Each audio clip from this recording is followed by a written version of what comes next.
Gun recording, and it's all heads in the cart at all times, everybody. So here we go. And Kristen, I'm good to throw it to you as usual, right? When we get there? Yep. Okay. Awesome. And you sound especially good right now. I don't know what the deal is, but you sound great. So well Cool. done, whatever you did. All right, here we go. It begins in 3, 2, 1.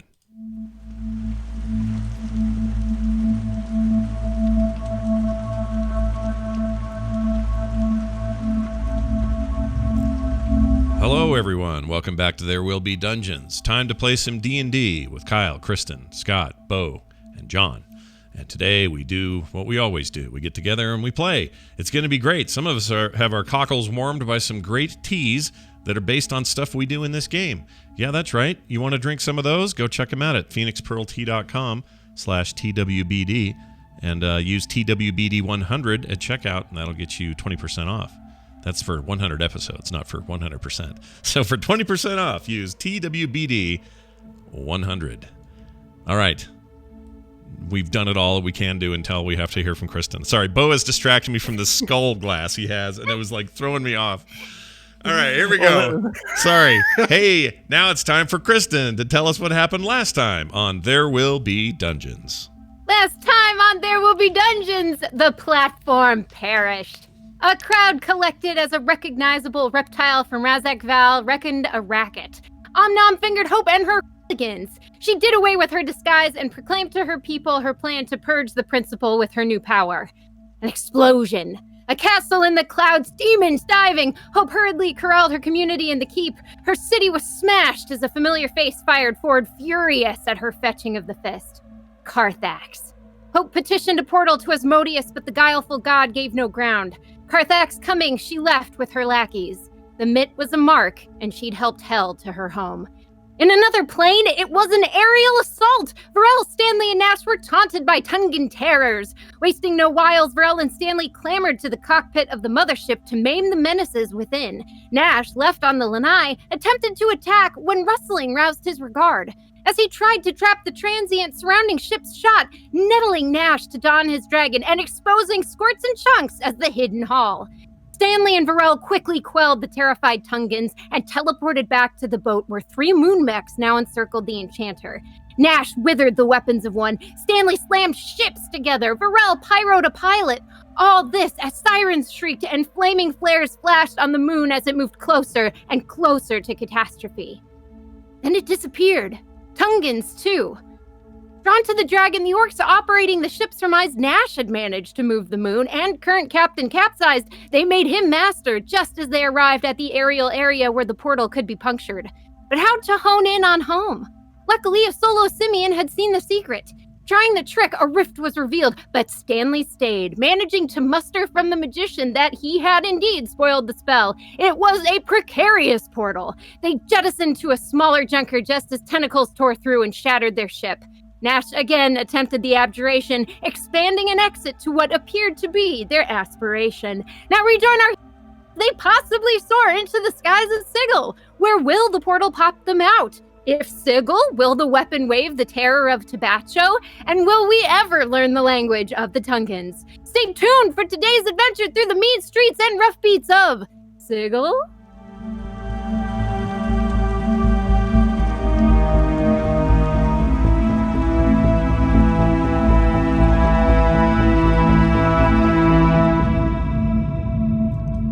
Well done as always. All right, Bo, it's on you. Nash Magard, Stanley Billings, Varel Rasvim Kurik, and Squirts and Chunks are stuffed aboard a tiny little airship in the beginning moments as it traverses through a portal into Sigil. The boat slowly moves in. Now you're crowded on the boat along with a bunch of orcs, one of whom is Samuel, who've just proclaimed Nash Magard of the Solar Mines their captain and leader, named Captain Dragonlord. Now, you're very stuffed on the boat, so there's barely room to move your elbows and get around. And as it moves into the portal, this sort of thick mucus membrane covers everyone as it pierces like this sort of shell in the portal. And so as you move through, you see, open sky change immediately into a dark poorly lit but very large industrial room. Somewhere inside, you believe Sigil, you see a bunch of buildings and a bunch of docks as your airship flies in and begins descending towards an area of the docks. But this mucus membrane that covered the portal has now basically slimed everyone. So you are now all covered in this weird, clear, but mucus-like substance all over your body. And the ship slowly begins descending. As you look to the side to see where the ship exactly is it going, you notice that running out of one of the buildings is a soaking wet human, sort of running towards the dock where you're aiming to land. And he's got some papers in his hand, but they all look like they're kind of soaking wet too. And he drops a pad of paper and some parchment. He picks up the parchment, sort of puts them in. He's like, ah! He's just freaking out because he's wet, I guess. And he's just got papers in his hand, but he's trying to make his way towards the dock. Behind him, but coming from a different direction, you see several very fit people, 2 humans, a lizard folk, and a half-orc. You see 4 extremely fit, good-looking humans also making their way to the dock where you're about to land.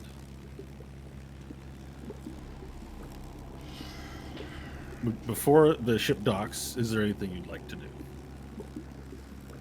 Well, definitely prestidigitate this slime away. Oh, yeah, good idea. Okay, for yourself or for other people too? Squirts is licking hers off. Okay. Well, we'll take care of mine. We'll take care of Varel's. We'll take care of Nash's a bit. Okay, have we covered the time economy on this? Bit. Like, you can't. How long does it take you to clean a whole person? Well, let's see. Let's figure it out. It's an action. Prestidigitation allows you to. It is an action, so, and I can create up to 3 effects.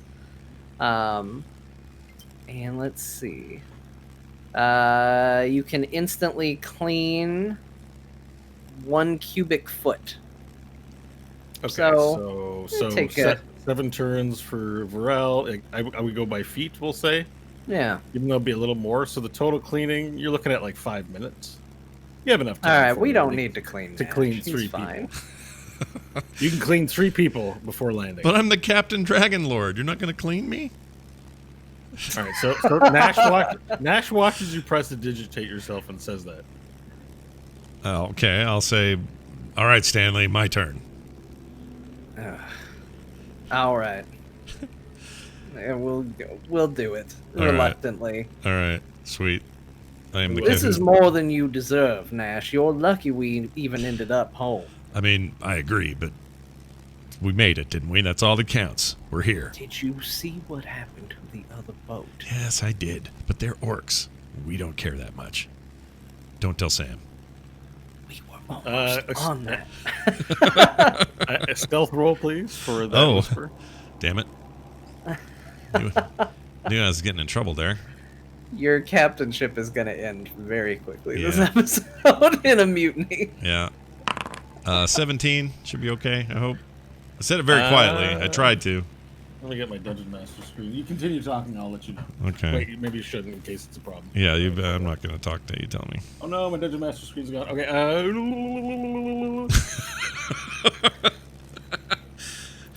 Is it bad to wish that happens again?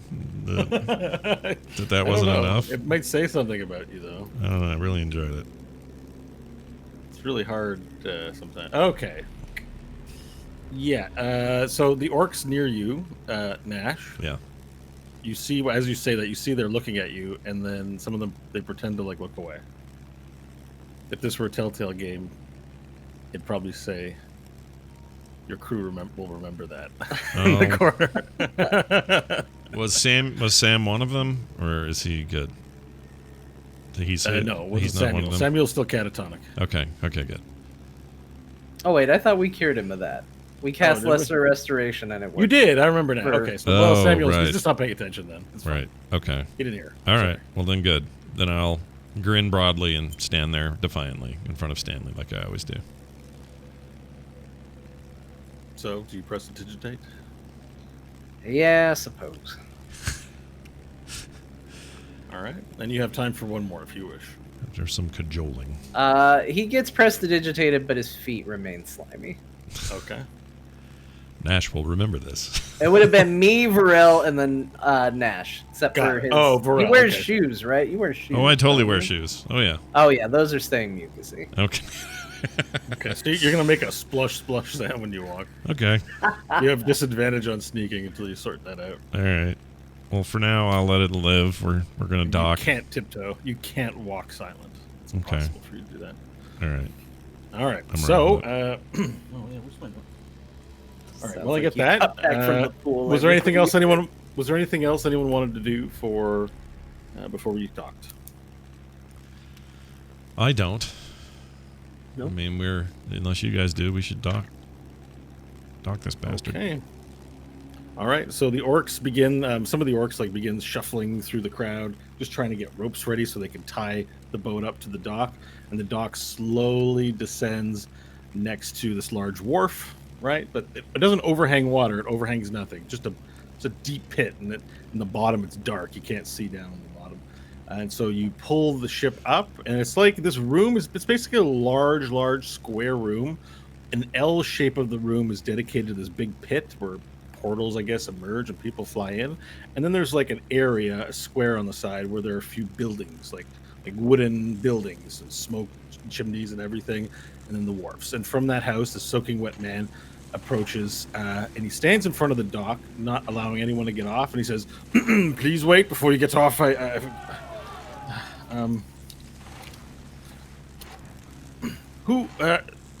Where is Admiral Walsh?" Describe him.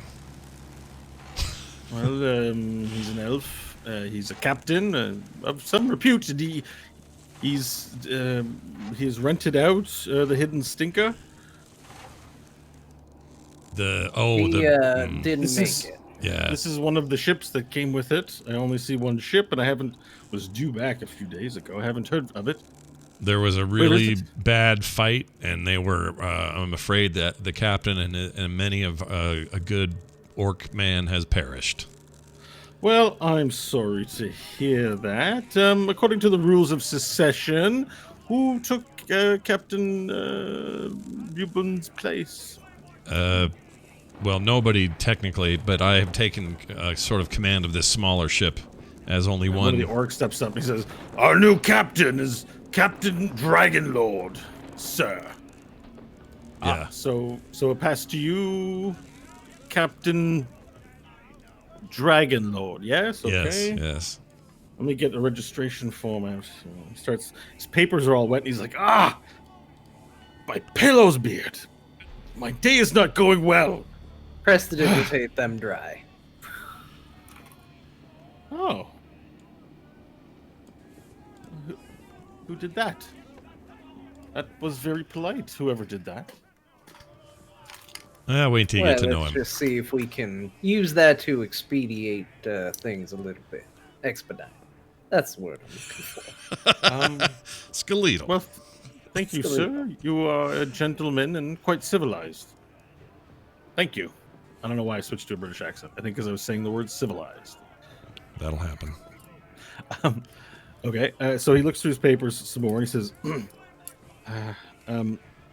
okay, well, Captain Dragonlord, I need you to come with me. Okay. Can you tell me where we're going before we go, or we just gotta go? I just have some paperwork for you to sign and a few questions. If you'd come with me, please. Okay. I'll go with him. Stanley, you're in charge. All right, so Nash, you walk off with Yeah. this gentleman who greeted you at the docks. And as they leave to make room, the orcs start getting off the boat and start tying up the boat. These four really attractive men and women, not wearing very many clothes. They all have sort of different versions of the same kind of uniform. They're wearing very short, tight shorts, and some of them have like a tank top on. Some of them are just bare chested. But the one in the front, Varel, you look to see if these may be potential assailants or what sort of trouble is coming forward. Maybe they're fans of Varel. But no, the person in the front you recognize immediately. as a certain rickshaw driver that you might have made plans with a little while ago. Do you remember his name? I have no idea, but I remember it was a Friday night something at the gym. So So the lead person comes up and he puts his hands on his hips. It's an attractive, like a muscular, very attractive, bronzed human, as tall as Varel too, very big for a human. And he looks at you, Varel, with his eyebrows up. And he stands at the dock. what day is it? Why, it's Christmas. Oh, sorry. Why, did you miss an appointment? Perhaps. As you can see, I've been quite busy, and I sort of heft the large box I'm holding. You've been quite busy. Oh, I see. So you've been busy. Yes. Well, I'd hate for anything to have inconvenienced you and how busy you were. Thank you.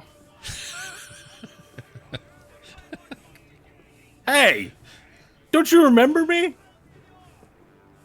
You were the rickshaw pooler with the fabulous assets. Yeah, and anything else ring a bell? I was supposed to meet you Friday. I have no idea what it is. I've been fighting a demon horde. On Friday night, you were fighting a demon horde. I have no idea if it was Friday night. There seems to be something to do with planes and time travel. It gets very confusing. I would tell you where I've been, but sometimes people get very excited about some of the time travel places I've been. Oh, really? Well, I mean, that sounds incredible. Why don't you tell me about this demon army and how you vanquished it? Well, we were hired to retrieve this here box so that I can make my way home, which is another dimension. And there we allied with paladins who were fighting a demon who I forget their name. Stanley, do you remember the name of the demon? The demon? No, the order was the Order of Euphemius. Euphemius, yes.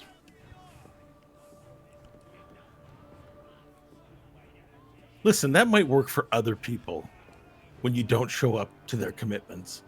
But have a little respect for my intelligence, yeah?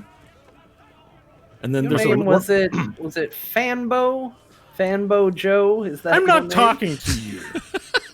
I just want to remember that name. Listen here, Vorel. Do you remember my name? I do not. It might be Fanbo Joe. My friend You. informed me your You're not name might be involved in Fanbo. Yeah. And remember when I told you about my wham poetry? And you Yes, said I that do. you were interested and I told you all about it? Mm-hmm. And then you said, hey, I invited you to my reading at the Dangly Dozen on Friday. I remember the dangle. Poetry is a joke. It's a big joke. Oh, man. Listen, you're stay out of this. Turn back to you. Listen him. Look, I waited for hours for you. And when you didn't show up, I was near inconsolable. Who makes plans with someone and doesn't show up, or at least doesn't have the courtesy to, I don't know, let them know they're not going to be there? I was really looking forward to our night together. I was going to introduce you to my friends, and he waves his hand back, and you see that there's a human female, also super fit with her arms crossed. There's a large half-orc female, and there's a large lizard folk male with a rainbow, fin on the top of his head. And the lizard folk steps forward and says, "Yes, quite rude." So what do you have to say for yourself? What do you have to say to me? I continue my initial intrigue. What day is it now? It doesn't matter what day it is. It's not Friday, I'll tell you that. Well, when we left, I believe it was Tuesday, and I have slept 2 nights, so in my timeline, I am still with plenty of order.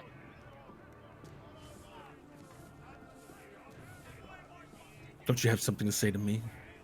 Yes, the lizard folk steps up. Do you not have something of importance to say to my friend?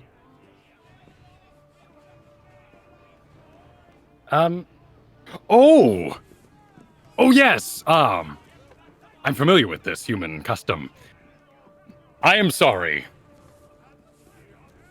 I need an apology roll, please. Persuasion. Performance roll, please. 4.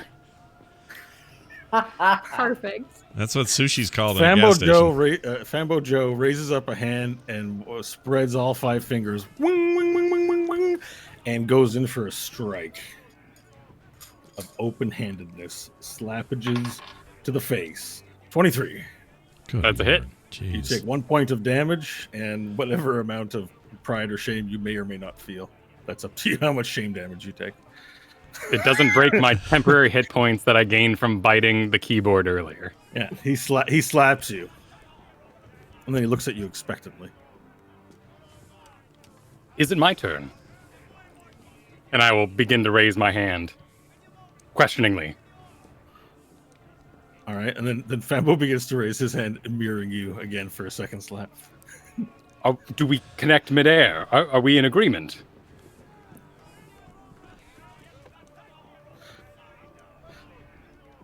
And then one of the people behind him, one of the human female, puts a hand on Fambo's shoulder and says, "Come on, Fambo, you said what you had to say. This asshole's not worth it. Let's just go." His hand's shaking as if some great force is holding it back from another slap, and then he lowers his hand down. He goes, "You should learn to be more respectful towards people and not lead them on." Didn't lead this man anywhere. He led us. He was the pilot of the rickshaw. Look, you aren't my only lizard folk friend. All right? Oh. Okay. Well, you're not even my friend. You know what? Oh. He's my only lizard folk friend, but you're definitely not a friend. But even if you were my friend, he'd still be my only lizard folk friend. And you want to know why? Because you're no lizard folk. You, my friend, are a lizard fake. And the rest of the team go, "Whoa! Heritage burn!" And they slap each other. Heritage burn. They're like, and then Fambo's like, "All right, now we can go." And they all turn around. They begin walking towards an area to the side. They begin walking away. Do you react in any way with them, or you let them go? Stanley, when comes my turn to assault this man? I think you missed the opportunity. It's not really something you show off that you're about to do. You just sort of do it in the moment. Oh. Well, he's the one not wearing armor, and with exposed genitals no less. Well, it wasn't exactly going to be a fight to the death sort of thing. It was just supposed to be like an insult. Like a "how dare you." Oh. How? How? I know how I dared. I told him the whole story. I've got on a boat to another plane and fought a demon horde. Well, see, to most people, that story is going to probably sound a little unbelievable on account of the fact that most people don't actually do that sort of thing on a day-to-day basis. Since I've gotten here, everyone's told me the things I can't do, and yet I continue to do them successfully. Well, I think you're going to find probably a lot of that going on in this sort of social environment. I see. It's tricky. It's more complicated than it seems. I don't like it. Well, that's to be expected. You're not particularly good at it. But like anything, you need to develop the skills and understanding of it. You know, he expected the number one priority in your life to be going to see his poetry or whatever it was. And the fact that it wasn't hurt his feelings a little bit. Now, you and I both know that what we did was maybe a little bit more important to that, but to him, that was the most important thing. He's a common man. Exactly. Oh, he had nothing better to do. He should accept Yeah. a quest. For most people, Varel, saving the world, going out, fighting demons, going in airships, visiting other planes of existence is not really the day-to-day norm. You are fit. You should accept a quest. There. Oh, you yelling this after them? That will help him, and I'll turn towards Stanley. Because I'm done. So you yell that out, and wait, let me see what happens. See what happens. All right. Fambo turns around and looks back at you, and then one of his friends grabs him on the shoulder and sort of pulls him, and he turns back. You know that your words were heard, though, that he should accept the quest. Good, good. He's a fit man. He should do something with his fitness, other than wham the poets.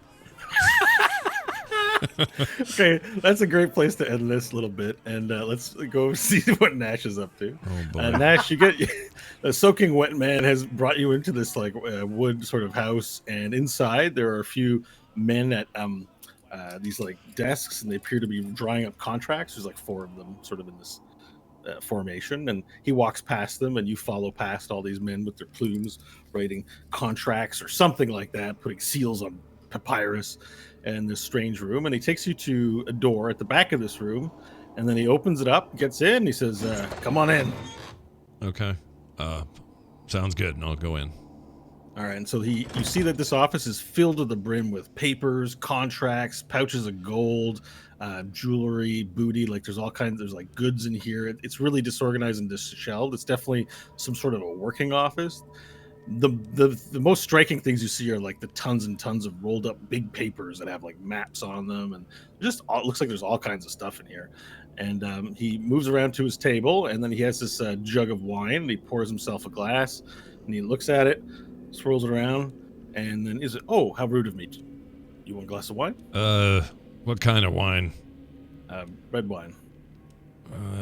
Yeah, that's fine.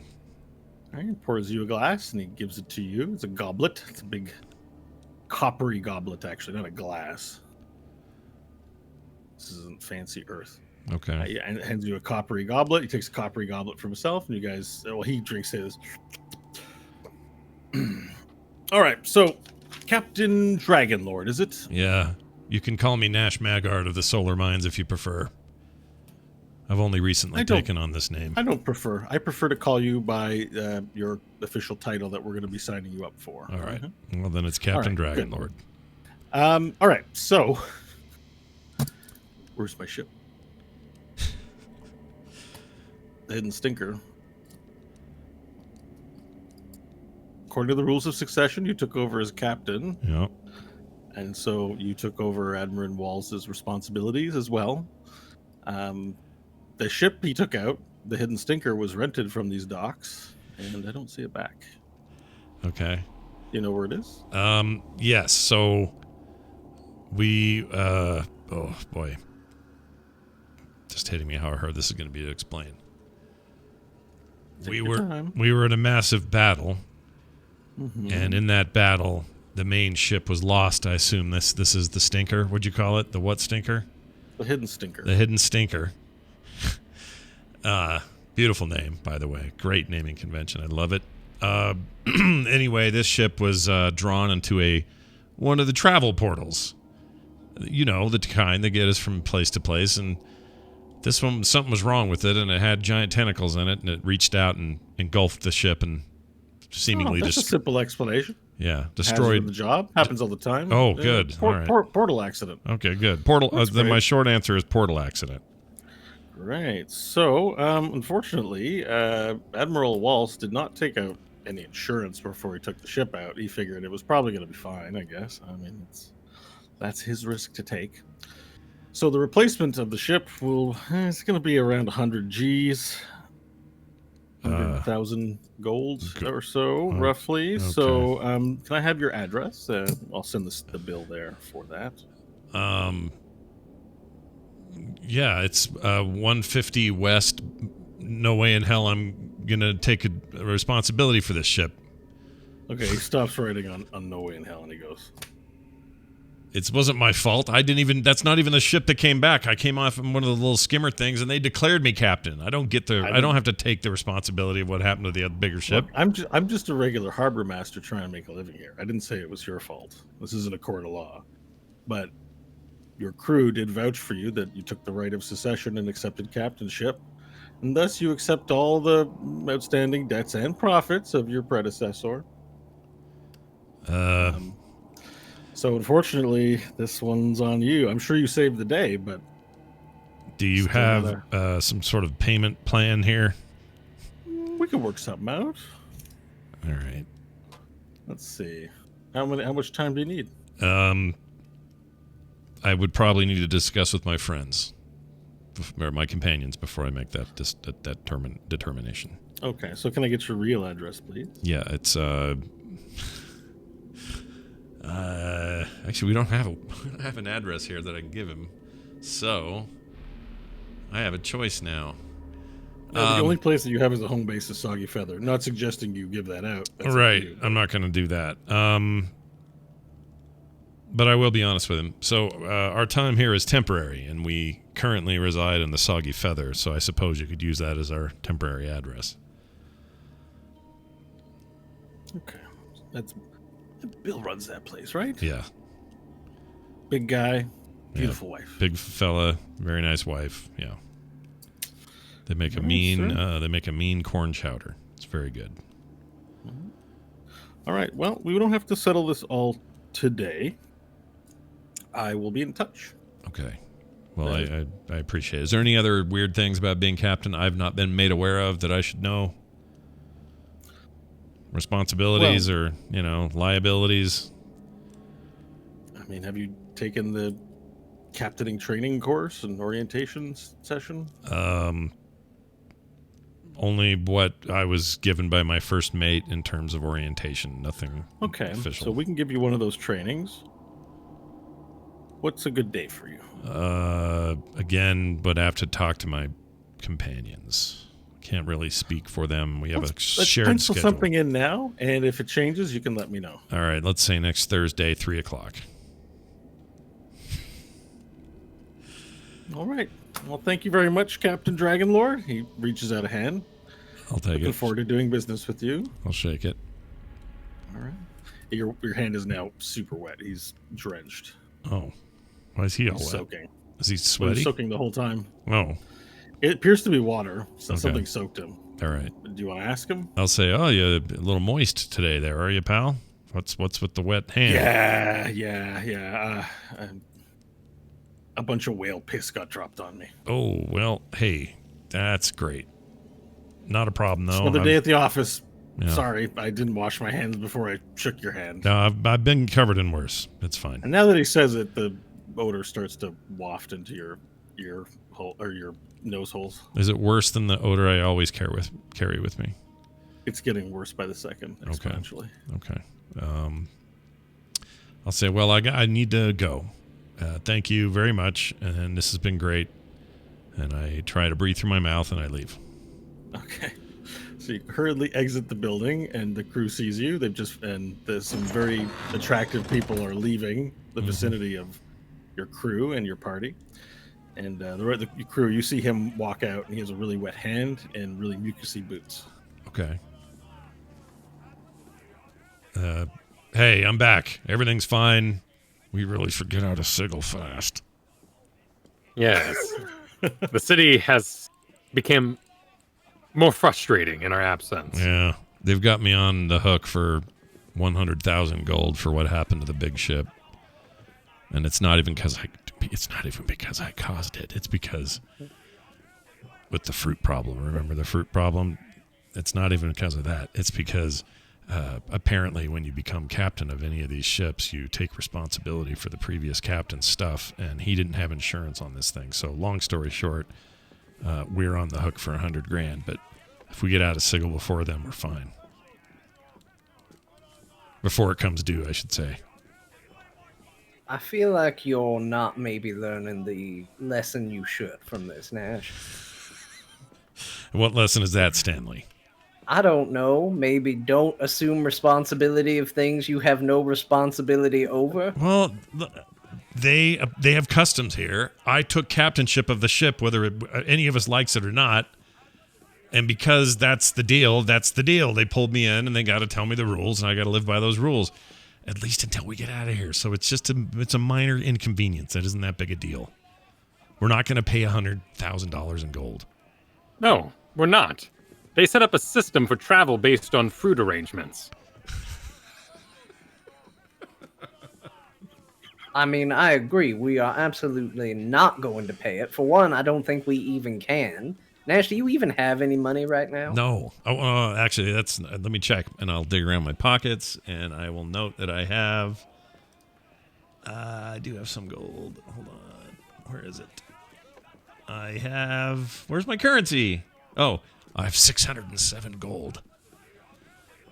Okay, great. Not nearly enough. Anyway, we are going to get out of here, and if finding a way back to our world is as difficult for your creditors as it is for us, we'll never hear from them again. Fair enough. That's what I thought. I feel good about the deception. It's fine. All right. Well, do we go right to Tabacho, or do we take a rest before that? I could use. Hold on. Don't remember where I ended up. Oh, actually, I'm good. So yeah, we could take a rest or not, but I'm fine either way. Just want to I get out guess of this. more to the point is if things go bad with Tabacho, we may need to fight. I'm certainly not going to be operating at peak performance, considering all the jumping around we've done today. And if there's any business that we need to do here, we should probably take care of it before we leave. Vorel, do you need to see to anything at your end? We should make sure our employer is happy first before we go settling in. I'm sure there will be a delay before we engage in our travels. Okay.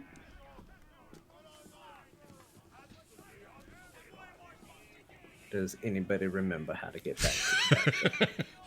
No. Squirts will go, "Ah," I could. and then she'll hawk up a slime ball. And would Squirts know the way? You did go there the first time. No, you didn't. Squirts has no idea. Yeah, you don't know any of this actually. The Tabacho bit. Yeah. So, would you know No, who he is? no. No, probably not. But maybe you do. But maybe you don't. It's up to you. I will make the comment that I barely knew how to keep 3 fruit in the right order. I cannot be expected to know directions.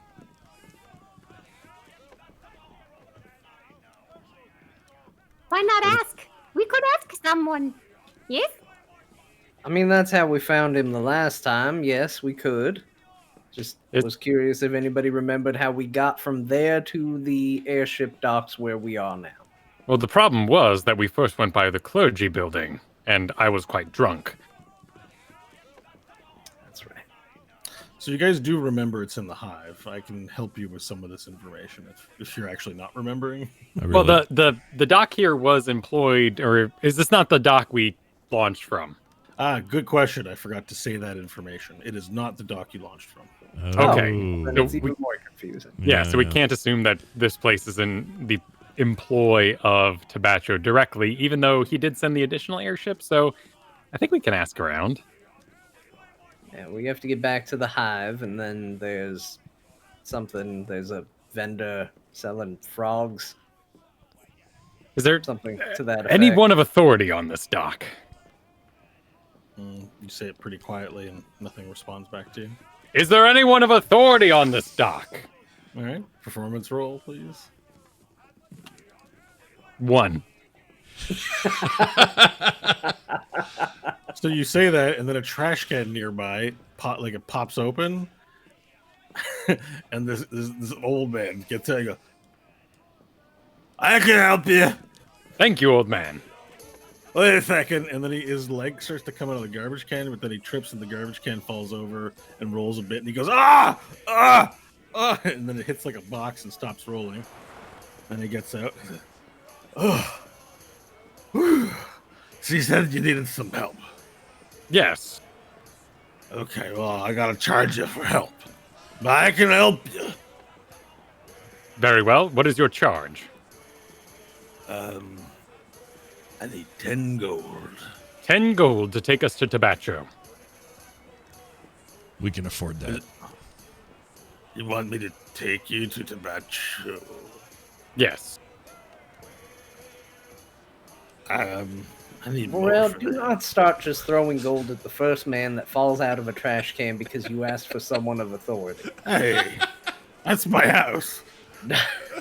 Look, sir, no offense. I'm sure it's a very fine house, but we need to get to Tabacho. Your price is extremely steep for a man that I don't think even knew what we were doing. I know who Tabacho is. I can take you to him.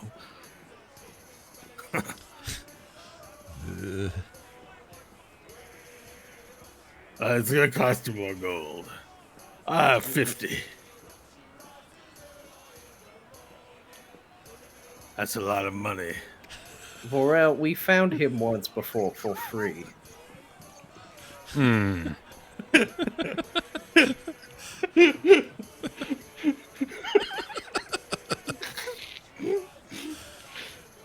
Sir, my friend has informed me that you are not a man of your word. What lies? Who said that about me? I'll fight him. The man before you who said it to your face. The one right here. Oh. You don't look so tough. Really? Yeah, really. So you gonna give me my money or what? Oh, this man is wasting our time. I was No, I'll recently take you to- informed what to do with a man who wastes our time, and I raised my hand up. He looks at the hand like, oh. He's mesmerized by whatever you're doing with the hand. He's just staring at your hand. Sir, I have an appointment that you should respect, and I swing. Attack roll. Is that non Recklessly. before you attack? Is it non-lethal? It is non-lethal, but it is reckless. Okay. That's reckless. 24. All right. So it's not a damage. It's like a 1 point plus strength. How much strength do you add? It'd be 5. So you're gonna do 6 points of damage to it? No, 5 total. No, It's a plus 5 4. total. Oh Jesus Christ! Okay, you slap him. You slap him so hard that he just drops to the ground instantly, like a Mike Tyson knockout. And there's a giant lizard print slap on his face. It's super red, and he hits the ground. He's just out. It is non-lethal, so he's not dead, but he's comatose completely. He just drops to the ground.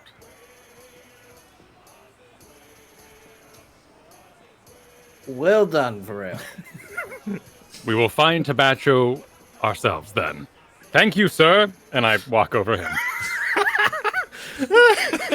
All right, you walk over him, and then you realize that you don't know where you're going. You see a few buildings in front of you where Nash had went into. It looks like the area of business for this dock. And then you actually do see that there are some signs pointing to a sidewalk passage to the left that leads to a wall. Remember, this whole place is closed in, so there's ceiling and walls and everything. And then there appears to be a rather large gate, and there's a small crowd of people in front of the gate. Of course, it's Fambo Joe and his companions waiting there. They seem to be just having their arms crossed and waiting. The sign above the gate says Freight Elevator in common. Is this fright or freight? Freight. I want to go in the fright elevator. Oh, That was not man. it's just Bo mispronouncing things. It's not a hint or anything strange. Please don't. Fright I think we should elevator. get in the fright elevator. I was gonna say I think we know where our next dungeon's gonna be, but no, not happening. The freight 100. elevator. 100 floors of terror begin now. Ooh. That's amazing.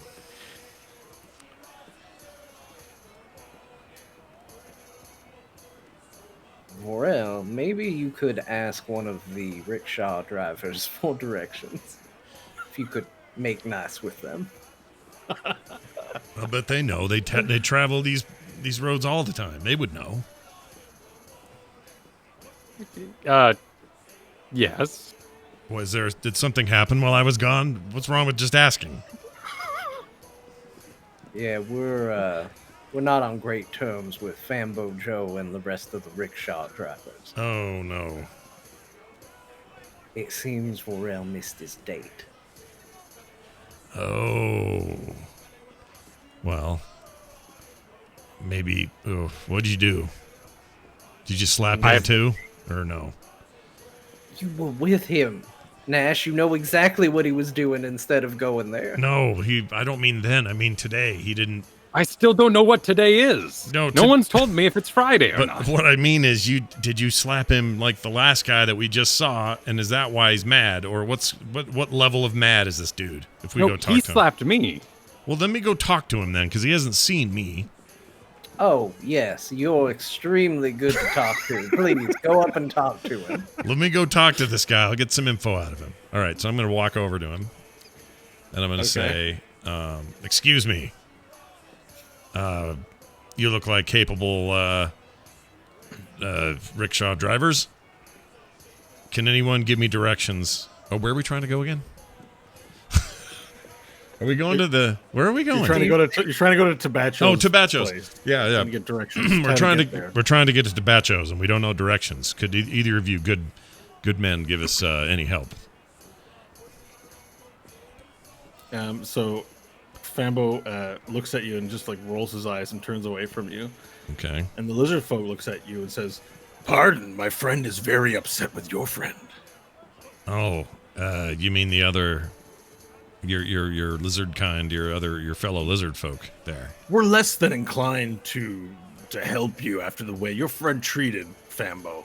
Oh well, I'm not him, and I'm just looking for a little assistance. It's nothing big. I'm just wondering if you guys can give me just general directions. I don't need anything fancy. Well, look, we're rickshaw drivers, not your personal cartographers. You can't insult my friend and then just ask me directions because I'm a rickshaw driver, as if I would help you over my friend who's in suffering right now. Suffering? Did you know he waited all night for Vorel to show up? And when he didn't, he cried. Don't tell him that. There was a concept when I was growing up that we only knew about from books called junior high behavior. And I believe you're acting like a girl in junior high. This is ridiculous, and I'll turn around and leave. What is wrong with girls from junior high? Nothing. You just are behaving like them, you weenies, and I turn around and leave. Squirts will cast Charm Person on the lizard folk with the rainbow hair. Okay, I need to know what the material requirements of it are. Voice, the V and the S. Oh, so that's vocal, like voice, and Yeah, S is somatic. somatic. So you're gonna stand there in front of them and go, "I charm this person," so that everyone else will see that you're charming the lizard, and there'll be no surprise to any of the other people. Hold on. Okay, I see what you're saying. What The if I rolled a problem- stealth first and then? You could do it from stealth. You got to go hide somewhere, and then you can cast it. As long as no one see. Is there any? There's verbal though. They'll hear you. How do you plan to block the? Like you're behind a barrel. You're Okay. going. I charmed the person. That's true. Then you've got 3 pens there. Yeah. Yeah. You really got to think about that stuff with magic. Magic is not a Yeah. stealth class. I mean, there is a recently vacated trash can. That's true. Yeah. So Aw. if you can say it quietly, actually, we can count that. Maybe you can whisper it. Whispers are allowed for verbal. Okay. Yeah. Why not? Right? Yeah. Okay. Yeah. All right. So the one stealth roll will cover all of it. So you're going to hide behind the falled over trash can. Yes. Oh, all right. Okay, so that's gonna be a 12. Okay. All right. Well, they're busy with talking to Nash, so it's while Nash is speaking. So you are fairly certain that you are undercover, not unseen. Perfect. And then Charm Person is a Wisdom 16. Okay. It fails, and thus it charms. You said the lizard folk. Yes. So let me just see. Excuse me. Sorry. can you read the effects like of your charm so I know that what the limits are for it? Yeah. Let's see. If it fails, it's charmed by you until the spell ends, 1 hour, or until you or your companions do anything harmful to it. The charmed creature regards you as a friendly acquaintance. Okay. When the spell ends, the creature knows it was charmed by you. Okay, but not during. Okay. Correct. All right, so you've charmed a creature. So it's charmed by you, Squirts. Yes. So Squirts is gonna try and stealthily come out from the trash can. Okay. Do you want to be caught as like a playful sort of, you can't, like a kid thing, or you No, just trying to Squirts still be is gonna stealthy? try and keep the ruse going as long as possible. Okay, so you want to sneak up behind the group of rickshaw drivers. Yeah. Okay. Second stealth roll, please. It's a 1. Okay, so you go to get up, you stand up behind the garbage, and you go to start, like, you have your hands like this, and you start tippy-toeing, and on your first step, you kick the trash can and make a loud boom, and it goes out, and but Nash and the rickshaw drivers both look back at you and just look right at you. And Squirts will go, yes, it's me. Where is Tabacho? Can you take us? Please. And the lizard folk goes, "Oh my god, so adorable! Oh my, who is that? Adorable little creature!" And he comes up to you and he's looking all around at you. Whoa! Yes, can you tell us how to get to Tabacho? Listen to the way it speaks, Fambo. She's the best. He immediately goes to try and pick you up like a baby to rock you. Squirts accepts and hugs him back. Tell us Okay. where Tabacho is. Oh yes, oh yes. Ew. Tabacho. Well, I can take you to Tabacho, but why would you want to go there, little one? It is dangerous. Ooh, we like danger. We The love Hive is a danger. dangerous part of town. I'll take you back to my wife and I, and we have a nice crib for you. We'll put you in the crib. But where's Tabacho? How to get to Hive? Then I go with you. Well, I can't say no to you. If you really want to go to Tabacho's, let's go. And then let's go to the elevator. It should almost be here. And he holds you like a baby, and he's standing next to you. And the two rickshaw women sort of look at each other and are like, Squirts is sticking out her tongue like a dog. And so anyways, the rickshaw drivers, after a moment of confusion, meet up with their lizard folk friend and Squirts and hang out in a circle together. The remaining 3 people, you guys are excluded. Okay. Yes, friends, come, friends.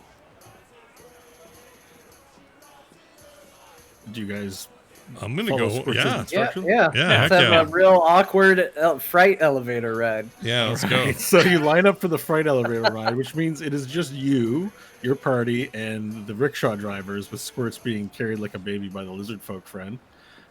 The lizard folk one, he's like, oh, he's got a rainbow fin. He's like, oh, and some time goes by, a really long time, like 10 minutes, and it's just like you're there for like 10 minutes, and it's just like, ugh. Everyone runs out of stuff to say. Everyone just gets quiet. It's so boring. And then finally you hear gong, gong, gong, gong, gong, gong, gong, gong, gong, gong, gong, gong, gong, gong, gong, gong, gong. And then it's a really large freight elevator. The door just opens up, and you see inside, it's a very large container space. In the corner, you see that there's in the far corner right away, you can barely make him out. You just kind of see pants and like the glint of steel. But there's a gray-skinned elf in the corner, sullen, just kind of sulking. He looks up at you. You can kind of see his eyes, and then he looks back down. And then just a little bit closer, there's a gnome in there, and he's like, he pokes his head out. He's got a monocle on. He's like, hello. Sorry for the delay. Busy day today. Get in quick. We got a lot of floors to cover. If you want to get out of here. All right, get in the Yeah. elevator. Yeah, let's get in. Okay. So you guys get in the elevator, and the gnome quickly, like, there's this large valve thing, and he quickly, like, spins it, and it closes the door. He appears to be some kind of attendant. He's wearing like a special like jacket, like you'd see like a hotel guy, valet wear maybe or something. He's got these slacks on in the corner. He's like, all right, buckle up. Now I'm gonna change the Roll20 map to the elevator. So I'd like for you to pick where you'd like to stay. Keep in mind the orcs have filed in behind you as well, so your orc crew is here with you. The elevator has its own map. This is a fright elevator. It is a fright elevator. Now I'm starting to think it always wasn't. It was a Freudian slip that came true. Yeah. It's a Freudian slip. Yeah, it's gonna happen. Stanley will Frightian? kind of stay with Varel. Yeah. So wherever Where- Varel's hanging out. Yeah, where's the entrance? Is it under the It's motor? that large gray thing. That's the gate. Okay. All right. I would like to stand in front of it. Okay, you stand in front of the gate. I'll stand right. there. All right, and the orcs will follow wherever Nash stands. So Nash, where do you want to stand in the elevator? Oh, I like that. Like human shield, meat shields. I'm gonna go right here. You notice your character's now named Captain Dragonlord? Yes, I did. It's a nice touch. Thank you for that.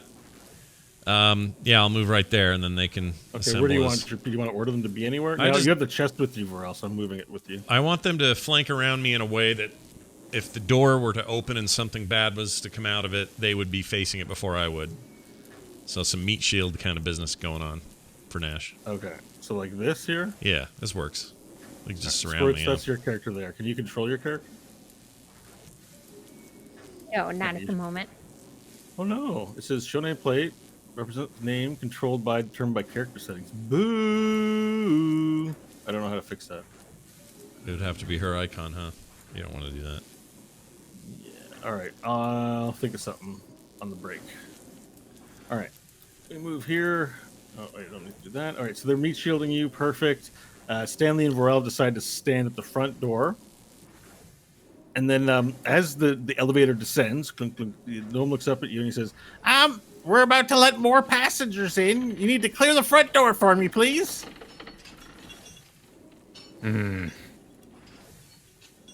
I will move over to the left side of the freight elevator with my box. All right, perfect. Okay, so it reaches the next floor, and then the gate opens up. He's like, and he opens up the gate, and then there's these three really large beings standing in the doorway, and the first one looks in and goes, "Finally, the elevator arrived. Get in." I'm getting in, and these two large ogres, dressed for the city, stand in the doorway and make their way in. 1 second. Okay. And they start taking up room in the front. And the first large ogre stands in front, Nash, and he goes, "Excuse me, make room.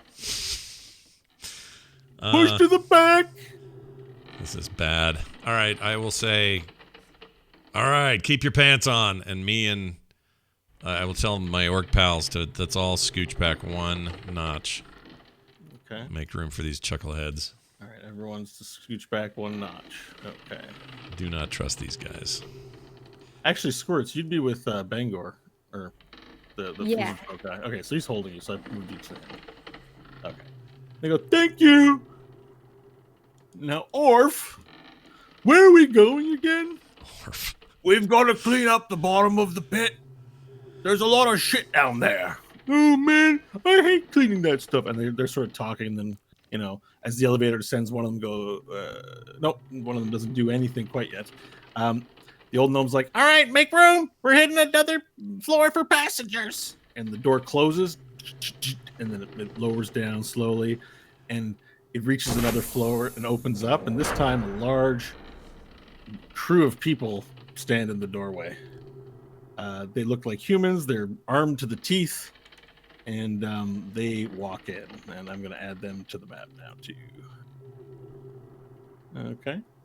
Oh my gosh. Good Bunch of them lord. get in here and they're like, "Hey, move aside." And they start just like getting into your personal space. They kind of don't care where they are. They move into the elevator. So let me just move these guys in. Nash, do you push back or do you let them file behind you as they all try to make room? I'm for gonna everyone I'm gonna move to the absolute rear here, and then tell the guy in front of me to collapse in. There you go. here? Okay. Oh, like Nash the- would hate this so bad. Everything about this sucks. Ugh. It's awful. 1 sec. And also, this crew appears to have two. They all appear to be dressed in similar, like, bandit outfit. Like, they're almost like they're part of some sort of medieval, like, gang of some kind. And then this one guy, piratey kind of looking with a tiger stripe bandana that's red and black on his head, walks in and he goes, "Pretty full in here. Make some room, please." Hey, maybe and wait behind him. Wait for the next one. Standing, I yell over everyone. and they all get in, and you go. No one's like, "Everyone aboard." Seems like literally that's true. All right, well, we got one more floor to pick up passengers, and that'll be it. Horse shit. And he closes the gate, and then it goes down, begins descending slowly. Now, you realize the light in here was only lit by a single lamp on the left side of the thing that jiggled around as it descended. But now that this large ogre's body's in front of it, the light seems to be really blocked, and so it's pretty dark now in this elevator, except for the elevator opens again. And he goes, "I can't see out there. Is anyone else coming in?" And then you hear, "Yeah, we're coming in." Oh, and no. No. Nash is starting to lose it. He's losing it. Is he losing it? Yes, Is it too he's much for him? claustrophobic. Nash hates closed spaces. All right, so everyone kind of like make room for everyone. There's more than enough in here. Is the elevator slow? I don't want to have to. It's just, come on, people. So the elevator begins filling up with these dwarves that walk in. They don't like the look of this one bit, but they're comfortable enough with it that they walk in, hands on their hips, and they continue talking. These dwarves seem to be like caught up, telling stories to each other, like, "Oh, that's very funny. Good one." As the elevator fills up, and he's like, "Okay, no more room." And then there's a dwarf on the outside that goes, "I'm gonna have to wait another hour. I'm angry." And then the door closes. And then and he goes, "Okay, I'm all aboard for the final destination. Back to Sigil. Everyone sit tight." And the elevator begins going. Then it gets really quiet. And the elevator begins. And there's this shaking and vibrating that's happened, and you can barely hear the number. He goes, "Oh no. Oh no." And then there's a ka-ching. He's like, "Shit." And then there's silence for a moment and a little murmuring, and then you hear a loud. Oh Lord! One of the ogres goes. All the people around one of the ogres are like, "Oh God!" And he's like, "Sorry." And then the other I would ogre's like to "You know what? I engage- gotta fart too." No, wait. I would like to engage my lizard folk. Hold breath for 15 minutes. Okay, done. And it's like, and then you hear a loud cry from the front. Oh, and Squirts farts too. Ladies and gentlemen, excuse me, but we're having technical difficulties with the elevator. Don't worry, I've sent a communication hamster down to the main floor. They'll have a repair guy up here soon. Everyone just be patient. Stay calm. How brave is the hamster? He's a reliable hamster who's been working for us for a whole 50 days. That's comforting. How long does the hamster live? I don't know. We have to ask the hamster master. All right. About a month, sometimes two, if you're lucky. Everyone just sit tight. And as everyone sits tight, we zoom in on Pharrell's face. We zoom in on Stanley's face. We zoom in on Nash's face. And we look at Squirts' face. Then we look at Fambo Joe's face, and he looks super mad. He's trying to look at Pharrell. He's giving him cut eyes through the people. And that along with his buddies. Then, we look at this like bandana, red tiger stripe bandana guy who's there, and he's just like nodding his head, hanging around. Then we cut to the ogre's face, and they're like, and he farts again. Everyone's, "Oh God damn it!" And the place starts filling up with farts really bad. The smell's not going away either. Somehow the air is not escaping. I don't know.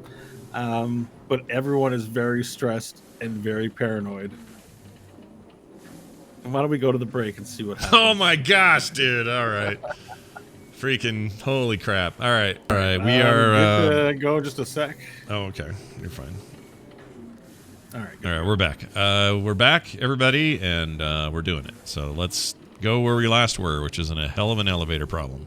All right. To resituate, you are in a freight elevator with a great many people up to maximum capacity. It's packed. There are dwarves. There are these thuggy-looking humans that are wearing the same colored armor. It's like gray and gold. Fambo Joe and the rickshaw drivers are in the corner, and you guys are sort of split up all throughout this mess. And the old gnome yells up, "All right, everyone, stay calm. I've trained for this. If we just sit still and don't move and breathe very slowly. Take deep breaths, everyone, and we'll be out of this in no time."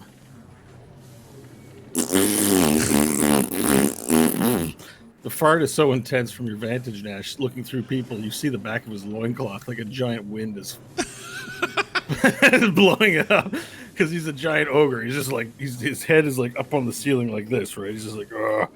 And he's like, sorry. And the whole room is now filled with farts. We're all stuck in here together. Please try to hold it. Okay. No. Now, starting now. Okay. Better than never. Oh, you did it again. Dwarf, stop farting so much. You're embarrassing me, says the other ogre. And then he farts. I'm gonna lose it back here. The dwarves are like, Jesus, Mary, and Joseph. Oh. Wait, they don't say. They don't know who Jesus is. Oh, my pillow's beard. It smells like his ass in here. After he ate carrots. Fell. So, in spite of these few comments and farts, the room descends into silence. Oh. I have a crowd making noise. Sorry. Now, Varel, you looking ahead, looking around. There's a dwarf before you, so you look down at him, and then he turns around. He looks up at you. Then he sees you looking at him, and he nods, and he looks away. And through my puffed cheeks, with a little bit of breath escape, I go, "What day of the week is it?"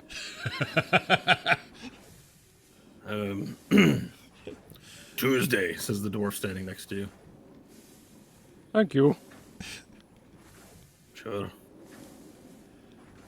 Miss Stanley. Yeah. 2 days was a week in that place.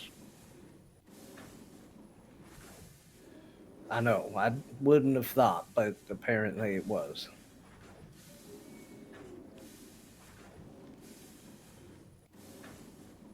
How long has it been? 20 seconds. Wait, what? No, he means It since descended into farts and silence in all of 20 seconds? It's been 20 seconds so far. Everyone stopped talking. Oh my goodness. Okay. Is there any sort of attach or anything up top? Any way out of this thing? There's a door on the ceiling. You see a trap door on the ceiling. It's near the head of the one called Arf. Torf referred to Arf. Arf's the ogre in the middle of the elevator. All right, that's fine for right now. I think Stanley just wants to take comfort in the fact that there is another way potentially out of here.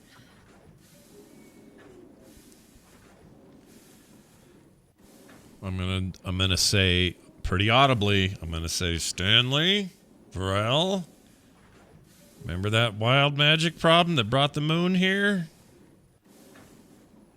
You gotta get me out of here, because I don't know if I can handle this.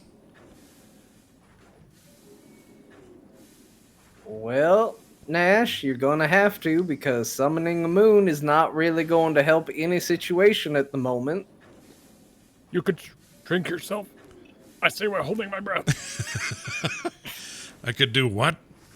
Shrink yourself. Oh, that's not a bad idea.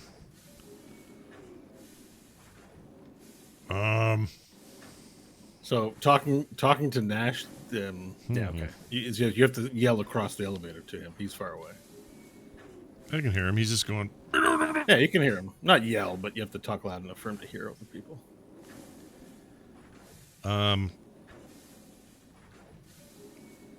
That's not a bad idea. Hold on. Is Banished to Another Dimension area based? Hold on. This will go well. I'm just looking. It's a target creature, I think. Oh, When you it get is. Target, Yeah, it's a if you target. higher level. It's a target. I Target. feel single like- target. Scott was just like, guys, there's a spider in the house. And Kyle said to him, it's fine, just hit it with a shoe or a Kleenex. And Scott was like, how much are flamethrowers on Amazon? Yeah. Well, who's the biggest farter? The guy in front? In the rear? Who's the worst? Definitely Arf. Arf is the middle guy. Yeah. Okay.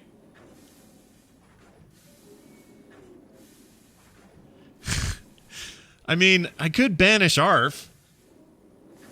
And then Are you saying that, or I'm not Is saying he it as asking that or character. not saying This that? is me being table talky. If are they pals? They're buddies, right? These two, They came in together. and they've been They seem- talking seem together, fit. right? They know. They're talking over the other people at each other because they're super tall. maybe don't escalate to the level of banish right out the gate there. Maybe start small and work big as necessary. I'm gonna have it in my possibility pocket here for a bit. I'm just gonna be thinking about it. Because the truth is, if I stealthily or do it in such a way that he doesn't know I did it, the other ogre who's paying attention to the front of the thing, then we could just say, "What is this? He just disappeared," and we could just, it would even be a nice distraction for everybody who's already claustrophobic and ready to lose it in here. I mean, you got to do what Nash should do. What did Nash do? You're surrounded. He's panicking bad. If Nash would banish somebody, you got to banish him. Nash would banish the guy in the middle. Arf. He totally would. He would burn a freaking 6th level spell to do it. Because he's... No, you know what? I'll do it. Let's see. How much better? Wait, are you doing that like unprovoked? Like just banishing him? I might do it at a lower level, but yeah. I'm just going to make him... I just want him to blip You have out of enough existence. personal knowledge to know that assaulting someone might produce bad results. Not if they don't know. Oh, we're in Sigil. Duh. Queen of the bullshit. It's not that they won't know. It's that they'll, it's a magic spell. They'll see and hear you. You can't just there's material requirements. What are they? For banishment, it is the following: concentration. I need to have an item distasteful to the target. So I have common sense, therefore distasteful to the target. All right, no. If it needs to be something physical, needs to be something physical. But if it doesn't have a gold coin, you can just use your source for material. Right. I just need to know if it's VSM. What it is VSM. It says VSM, all of them. Yeah. Okay. So when you cast a spell, Nash, you will be saying magical words. You can whisper them, but you'll still be saying magical words. You're going to be waving around. So M is mimetic. Mimetic. So I think that's what. Yeah, mimetic. Oh, right? M is material, S is somatic. Oh, somatic. Sorry, mimetic. That's a different thing. Somatic means you have to wave your hands around to cast a spell. So you're gonna go alakazam or alakazam. Well, what if I? So Someone's you gonna always let disappear, me. You always let me say my own little phrases. Can I do one of those? Because I can totally do you this. No, that's not what I'm trying to explain. This is the wrong detail to get hung up on. Yes, you can make whatever words up you want. The reason I asked because the arm waving, I can make part of that. I got I this. know. I got this. Keep going. Keep explaining. Go ahead. Okay, so yes, you're going to be making hand gestures and whispering or speaking words, so Yeah. people will know, and they're familiar with wizards here and stuff, so they're going to know you cast a spell. Okay, They'll know no matter what I cast a spell. I mean, if you can convince me that you've got a way to do it, that Let me tell you what I would do, and then you tell me. Okay. Here's what I would do. I would wait. In fact, here are the magic words I would use. And my arms would do this. I'd go, there's a fly in here, and it's really hard to focus while there's a fly. That's what I'd say, and I'd wave my arms in such a way that would actually cast the spell. So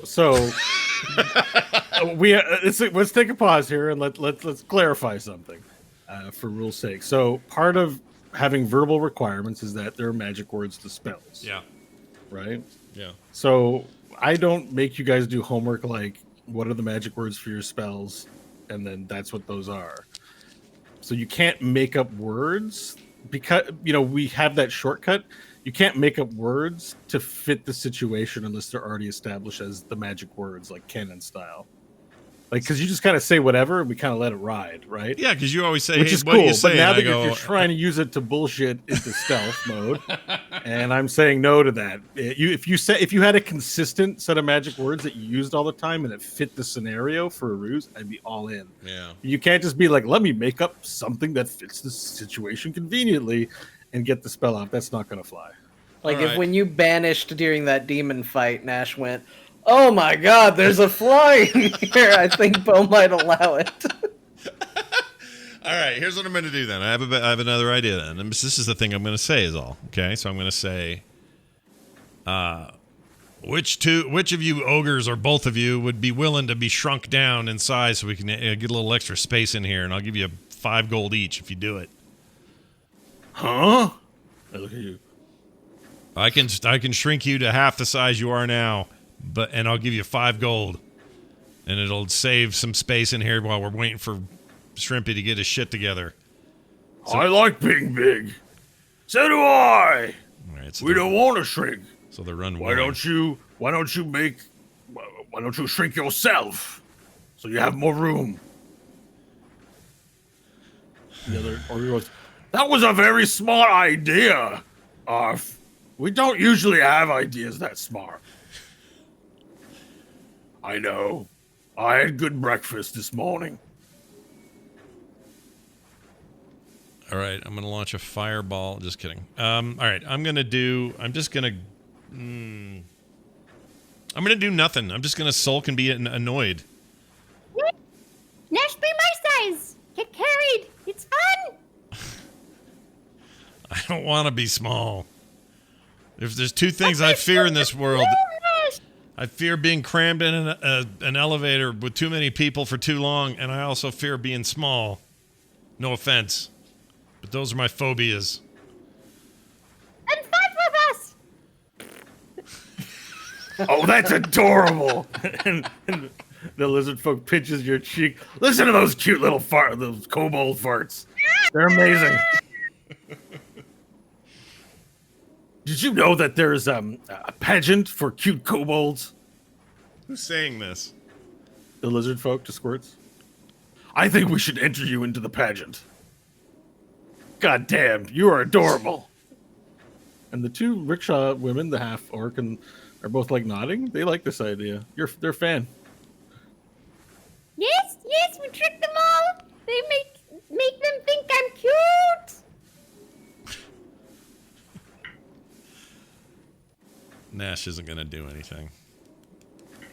He is proper annoyed though with the whole situation, with this crowd. You hear a little skittering.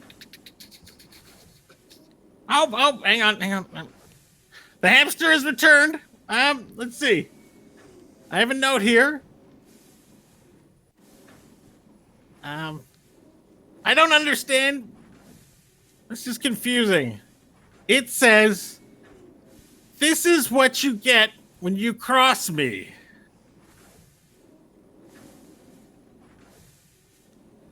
Who's it from? It doesn't say.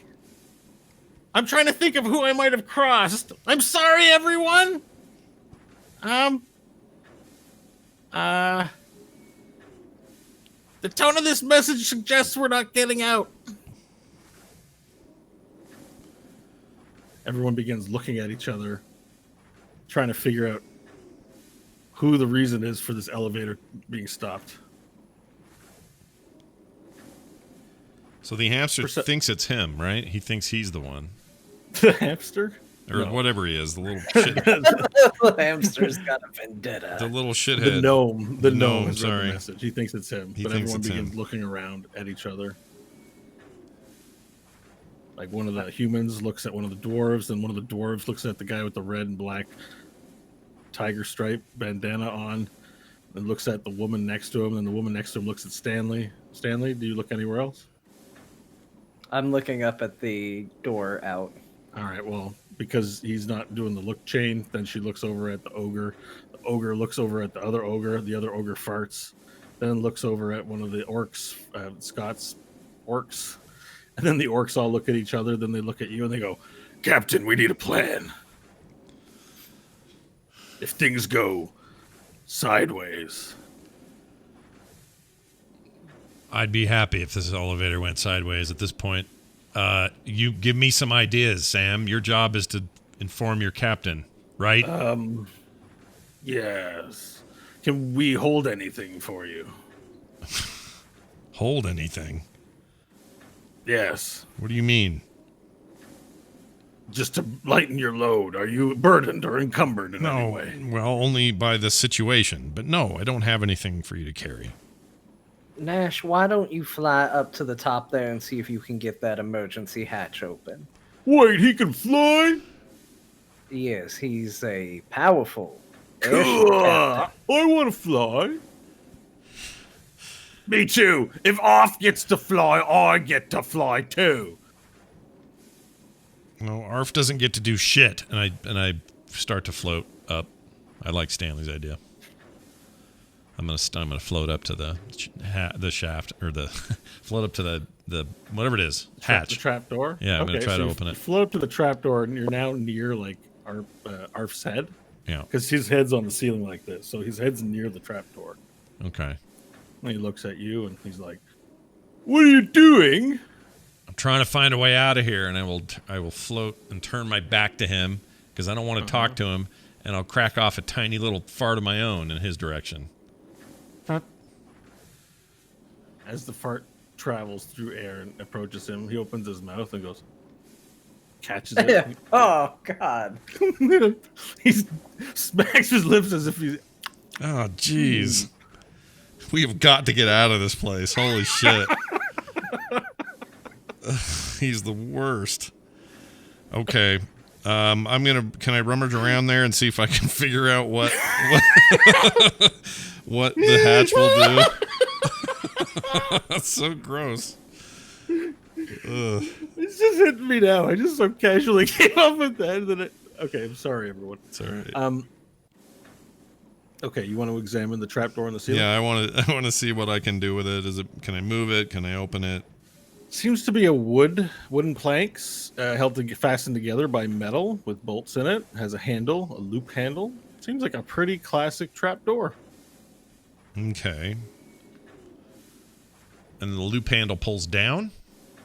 Seems to. Okay, I'm gonna pull down. That's probably not a great way for something like that to pull, because if it falls and hits someone in the head, it's a safety issue. It pulls up. It pushes up. Oh, it pushes up. It has a handle on it for some strange reason. Okay, well, I will push it up. Wait, no, Nash. What? Wait, Nash. Yes, what, Varel? It might be trapped. What?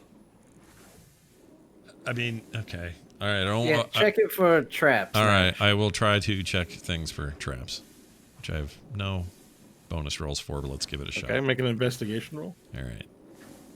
Whoops, that is Bloodskunk Hendrickson. Wrong one. There it is, +3. Okay, here we go. A 12 No traps. that I can see. Okay, then I'll say it looks clear. I'm going to open it. Here goes. I'm gonna try to catch Stanley's eye. And kind of gesture What? with my eyebrows. What? Try to raise an elbow because I'm holding the box. I'll do the thing where you turn sideways and kind of use your pelvis to hold the box against the wall of the elevator. Yeah. Ugh. I And I'll point directly at Varel, and then I whisper quietly, but he hears it directly in his ear because I'm casting whisper to him. What is it, Varel? You can whisper a response, nobody can hear it. I think real hard in my mind. Does that work? Nope. Oh, You have then to I sit there. whisper it back. I sit there thinking real hard. I point at him again. I cast it again. You have to actually whisper it. You can't just think it. I bet you it's the Mind Master. It's the Mind Master.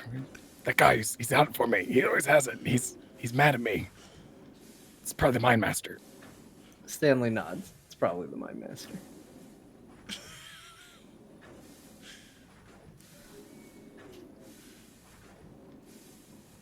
And we resume Nash's. Yeah. Okay. So we all look up to see what Nash is. Nash is looking at the ceiling, trying to find traps. He doesn't find any. I don't know what he's doing next. Now I'm pushing the hatch open. All right, you go to push the hatch open, and you're surprised to find out it doesn't seem to move. It gives a little bit. It lifts off the frame about a half a centimeter, very small, and then it seems to you hear like a click, and it seems to hit something, and then won't open. All right, I think it's locked on the other side. So, Well, if only we had someone really big and strong on this elevator that could try to force open that door. Unfortunately, I don't think anybody on this elevator is strong enough to push that open. I'm strong. No, I'm stronger. Can you make a persuasion roll? I did that out of order, so I assume it just works. Persuasion I roll. mean, Please. persuasion. It was a natural 20 for a total of 33. Okay. Jesus. That's why I just did it. All right. I'm stronger. And then Arf just raises up a fist, and Nash, you narrowly dodge it as he punches up and hits the wooden door. mm-hmm. And the wooden door just like breaks, smashes into bits. And then above it, you see a gray substance, cement. What's that? I thought this was a door. I think it's cement, I'll say. The hired hands look around near you, and one of the orcs whispers to Nash. He says, I think we've been sealed in. On all sides? I don't know. Oh, shit, I'll say. Sharpen your teeth, Nat, Captain Dragonlord. I can't do that in here. Hold on a second. Varel, Stanley, we're surrounded by cement, it seems, but there's no way out of here.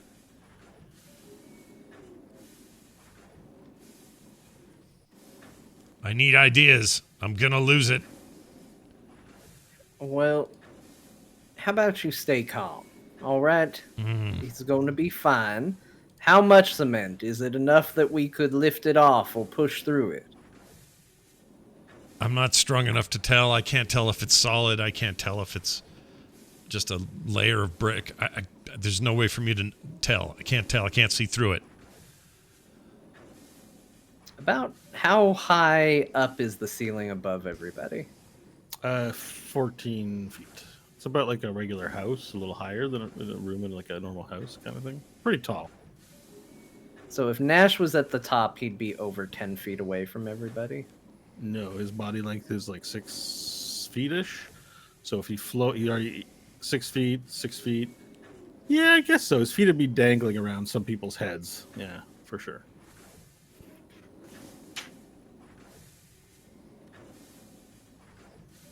Nash, do you think... Oh, wait, no, I think he has to be able to see.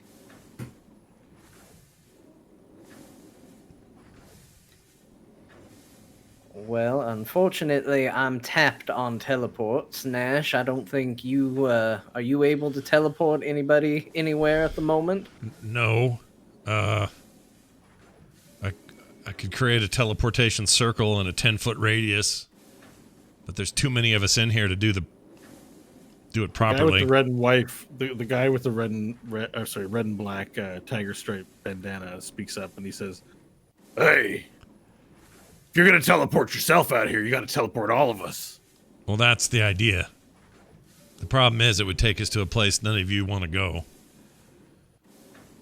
Actually, none of us want to go. It just kind of resets where we came from.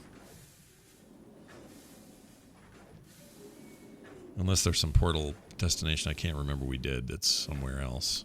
Well, you also don't have the materials for teleportation circle. I do now.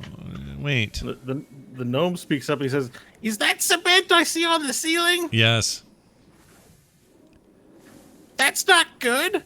Well, no, really?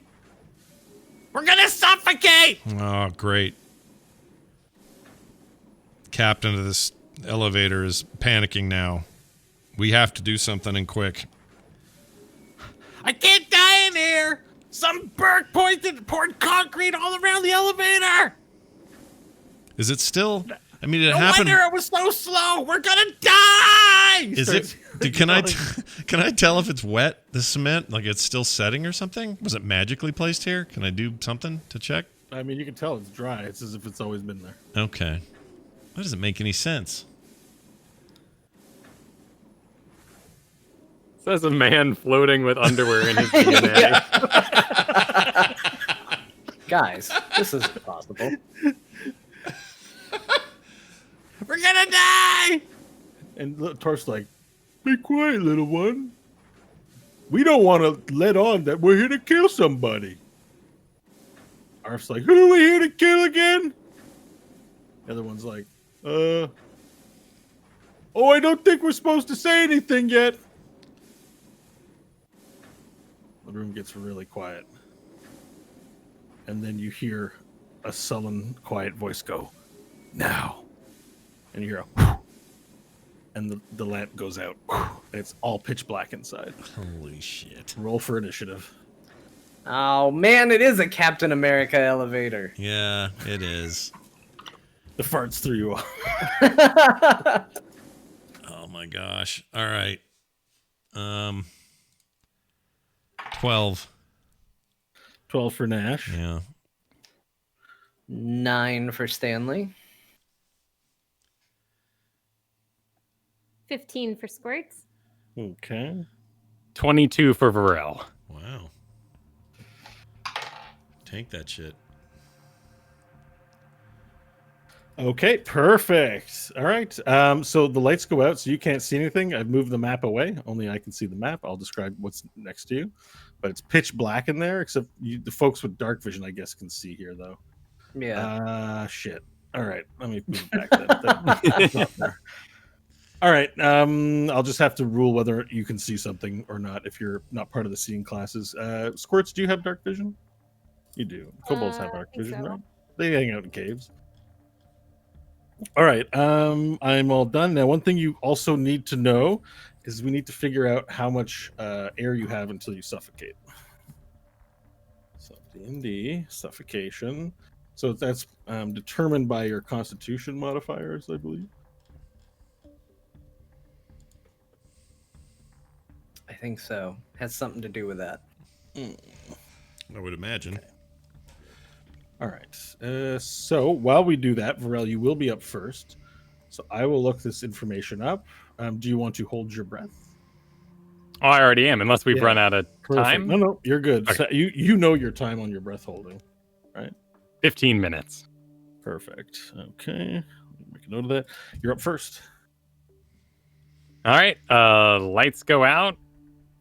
I've got the box pressed against the wall. And I'm first, so the lights just went out. But there's no air in here. But, whatever. That's fine. You've got your breath held. Yeah. Okay, cool. So second lights go out. I'll raise my arm up and light my shield. Okay, perfect. Oh, nice. You raise your arm up, light your shield, and the room is now filled with glorious light from your hand. All right. I will do a because I have no idea what's going on yet, I'll do a perception check and see like who's getting weapons ready. What's the deal? Okay, What? perfect. Make a roll. All right. A 17. Okay. Everyone's immediately unsheathing weapons in the entire room. Oh my god. Everyone's reaching for their sword, reaching for their items, except the 2 large ogres that are kind of looking around, going like, "Huh?" But they're like looking around aggressively because this they can hear all the clanging of weapons being drawn. All right. In range of me, are they, knifing up in my direction, or are they doing it like, standoff style? Everyone's got a weapon towards everybody. Everyone's looking around everywhere, so it's too. Oh no! Wait a second. That guy whispered now. Everyone that you can see within your vicinity, the dwarves, the guy with the red and black bandana, the human thugs, are turning to look in your direction. All right. Well, with my arm in the air and my shield alight, and my breath still held, I'll say, "Do you want to do this?" Are you trying to intimidate anyone or produce an effect? No, I would say it is a legit question of we're in a confined space and this is going to be a hell of a fight if you want to do this. Yeah. It looks like they want to do it. They don't react to your saying that. Okay. Flame burst. Oh man. Okay, you do 3 damage to all the people around. Whoosh! Let out a flame burst within 10 feet of you. Yep. Stanley takes 1 point of damage. Okay, Stanley, you take a point of damage. Meanwhile, Arf and everything else within that range all take 3 points of damage. Okay. So the flame bursts out. It doesn't catch them on fire though, but it sizzles their skin and burns them. But they're just in the throes of beginning combat, turning towards you. They take the damage, but are undisrupted by it as the flame washes over them. Cool. Action, bonus action, I'm done. All right. Let's go to Squirts. Squirts, you are in the arms of a beautiful lizard folk who loves you. Okay, and he's not looking to fight or anything, correct? What about the 3 around him? Well, he's moving to protect you. So he's turned his back towards everyone. He's got you. She's sheltering you with his back as he's trying to maneuver to a safer position. Okay, nice. Squirts. Oh man. Let's see. So you like going first in turn order, but at the same time, it's such a challenge. Yeah. I usually hate it because you don't know what anyone else is doing yet. Not my favorite. Let's see.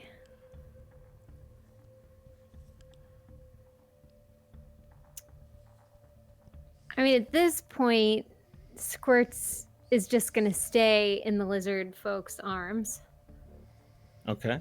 and see where things are going. Because Squirts thinks this is hilarious. This is going to be a good time. Okay, so you start laughing and making noise. And then she'll fart again. Now's not the time to be so adorable. They're still charmed And by then you. Squirt's turn. All right. Perfect. Nash, you're up.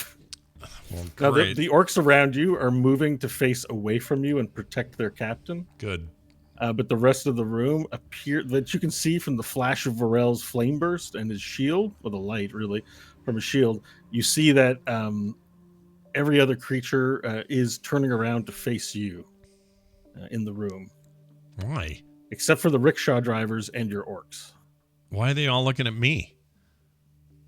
We're in combat. No, I know that. I'm saying why am I aggroing so many people? Or you just mean in that section, or I just mean in the cinematic way. Everyone they're turning around to face you. Okay, I gotcha. The reason why you don't know, but Yeah, I really don't. it may be know. the time for survival. If I go, can I ask how high the ceiling of this thing is that I floated up to? How high is it up there? It's 12 to 14 feet. I will move. It's 2 Nashes high. I will move up there and lay upside down prone on the ceiling so that I'm flat backed on the ceiling, and that nobody other than the ogre should be able to reach me there. So you're lying down on the ceiling? Yeah, I'm lying on my back on the ceiling, looking down like a vampire or something. And I get it. You're outside of melee range. I got you. Yes. Because you have your party of people. So I'm just gonna put you here on the map because you're floating. yeah, that's fine. Okay, perfect. remember Just I'm up there. I don't know.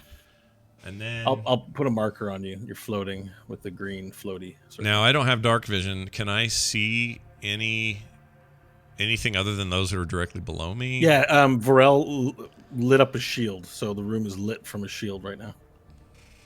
So you can see everything.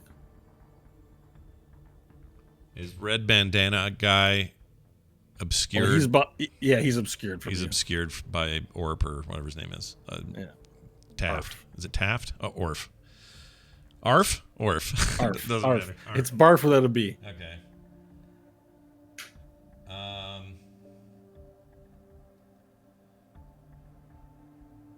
I'm not gonna do anything yet. I'm gonna stay up there. I'm gonna not. Okay. I'm not gonna attack anything or do anything. I'm just gonna stay there. All right, Stanley, you're up. Okay. Let's see.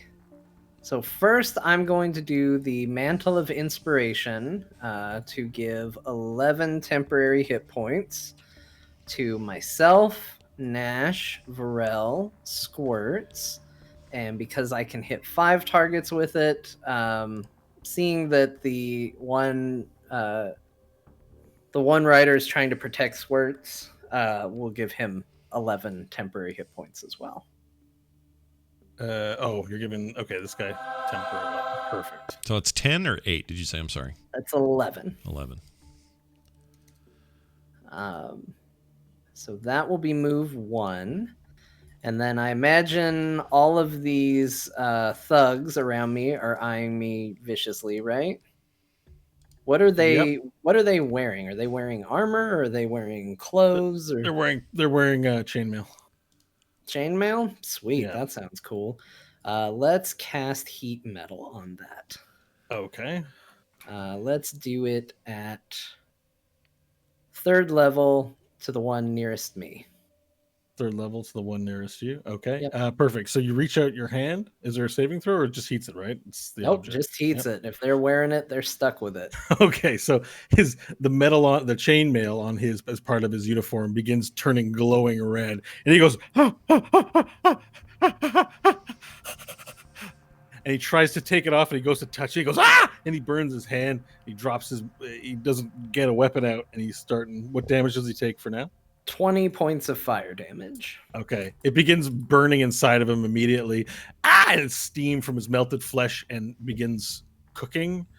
And so ascending in this billowing steam pile, and his skin splotches begin sliding off of him near his neck where the metal's touching. He's like, ah, ah, ah, and he yells out super loud, like, ah, and he's just like, he's just in pain, like that. Oh, you know what? It does say if the creature is holding or wearing the object and takes damage from it, the creature must succeed on a Constitution saving throw or drop the object if it can. So I don't know. Maybe that's too cumbersome to You actually can't drop armor that you're wearing. Okay. Yeah. Okay. That's, then yes, that's if it you heat up happens, someone's hand item. it happens as described. Then. All right. Anything else you'd like to do? No, that's bonus action, and there's really nowhere to go. So we'll call that a round. Perfect. All right. So while that guy's getting microwaved, the rest of the room springs into action. Before you, Varel, the dwarves look towards you. They look up, and all at the same time, within their belts, they pull out daggers. Shing, shing, shing, shing, shing, shing. The whole lot of them, and the ones nearest you begin stabbing with 2 daggers each. Armor check, it's 16 for you. 18. 18.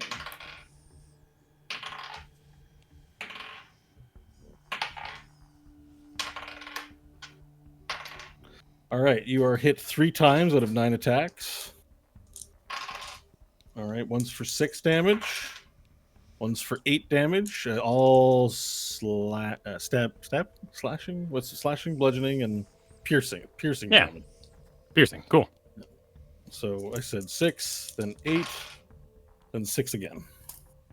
As knives come out and they try to hit you, it's hard to hit your scale. So like they're just going like this. Like 3 dwarves with knives are just stabbing you, and some of them break through and begin busting skin. Next to you, same deal, Stanley. 1, 2. Okay. I just rolled 3 critical hits in a row. Oh my What? gosh. Good lord. Well, bye, guys. Yeah. At least it's not a million enemies. I can't believe that I rolled 3 20s in a row. That is not a likely thing at all. You should have saved that for Vegas or something. I'm gonna need all the damages because I need to know if I maintain concentration on it. 12 piercing for the first crit. Okay, so I'll have to beat a 10. 5, 9, 13 for the. No, 5 and 9 is 14. Sorry. Okay, so I'll have to beat a 10. 9 and 5, another 14 piercing. I'll have to beat a 10 again. Okay. Then another 9 piercing. Beat a 10. I have to beat And- 4 10s. 7 more piercing. And another 10. Damn. Oh, shoot. I forgot to actually subtract. Do you know what the total damage was on that? No, did you take them off as I said them to you? I didn't wrote write them I down. wrote them as 10s. I think it was 14. The last ones were 7 and 9. I should have wrote these down. There was a 14. We could, there was- well, I guess because I feel like they're recorded. I'm like, it's being recorded, but like it's. I could go play him not back if you wanted to hear him. Do you want to hear him? Does chat room know? Are they saying? Yes. 12, 14, 14, 7, 9. Thank you, Affixus91. You are amazing. So whatever, Okay, 12 plus 14 so- plus 14 plus 7 plus 9. So Thank you. 12 damage, 14 damage, Yeah, so 14, 28, 14 28, damage, 38, 40. 7 damage, and 9 damage. All So right. 56 piercing total. And Okay. now I have a crap ton of concentration checks to check on. So 5. Yeah. I got to beat 10 with advantage on each roll. Okay. Succeed.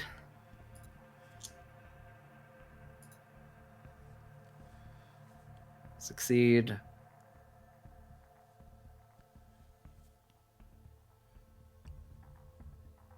Succeed.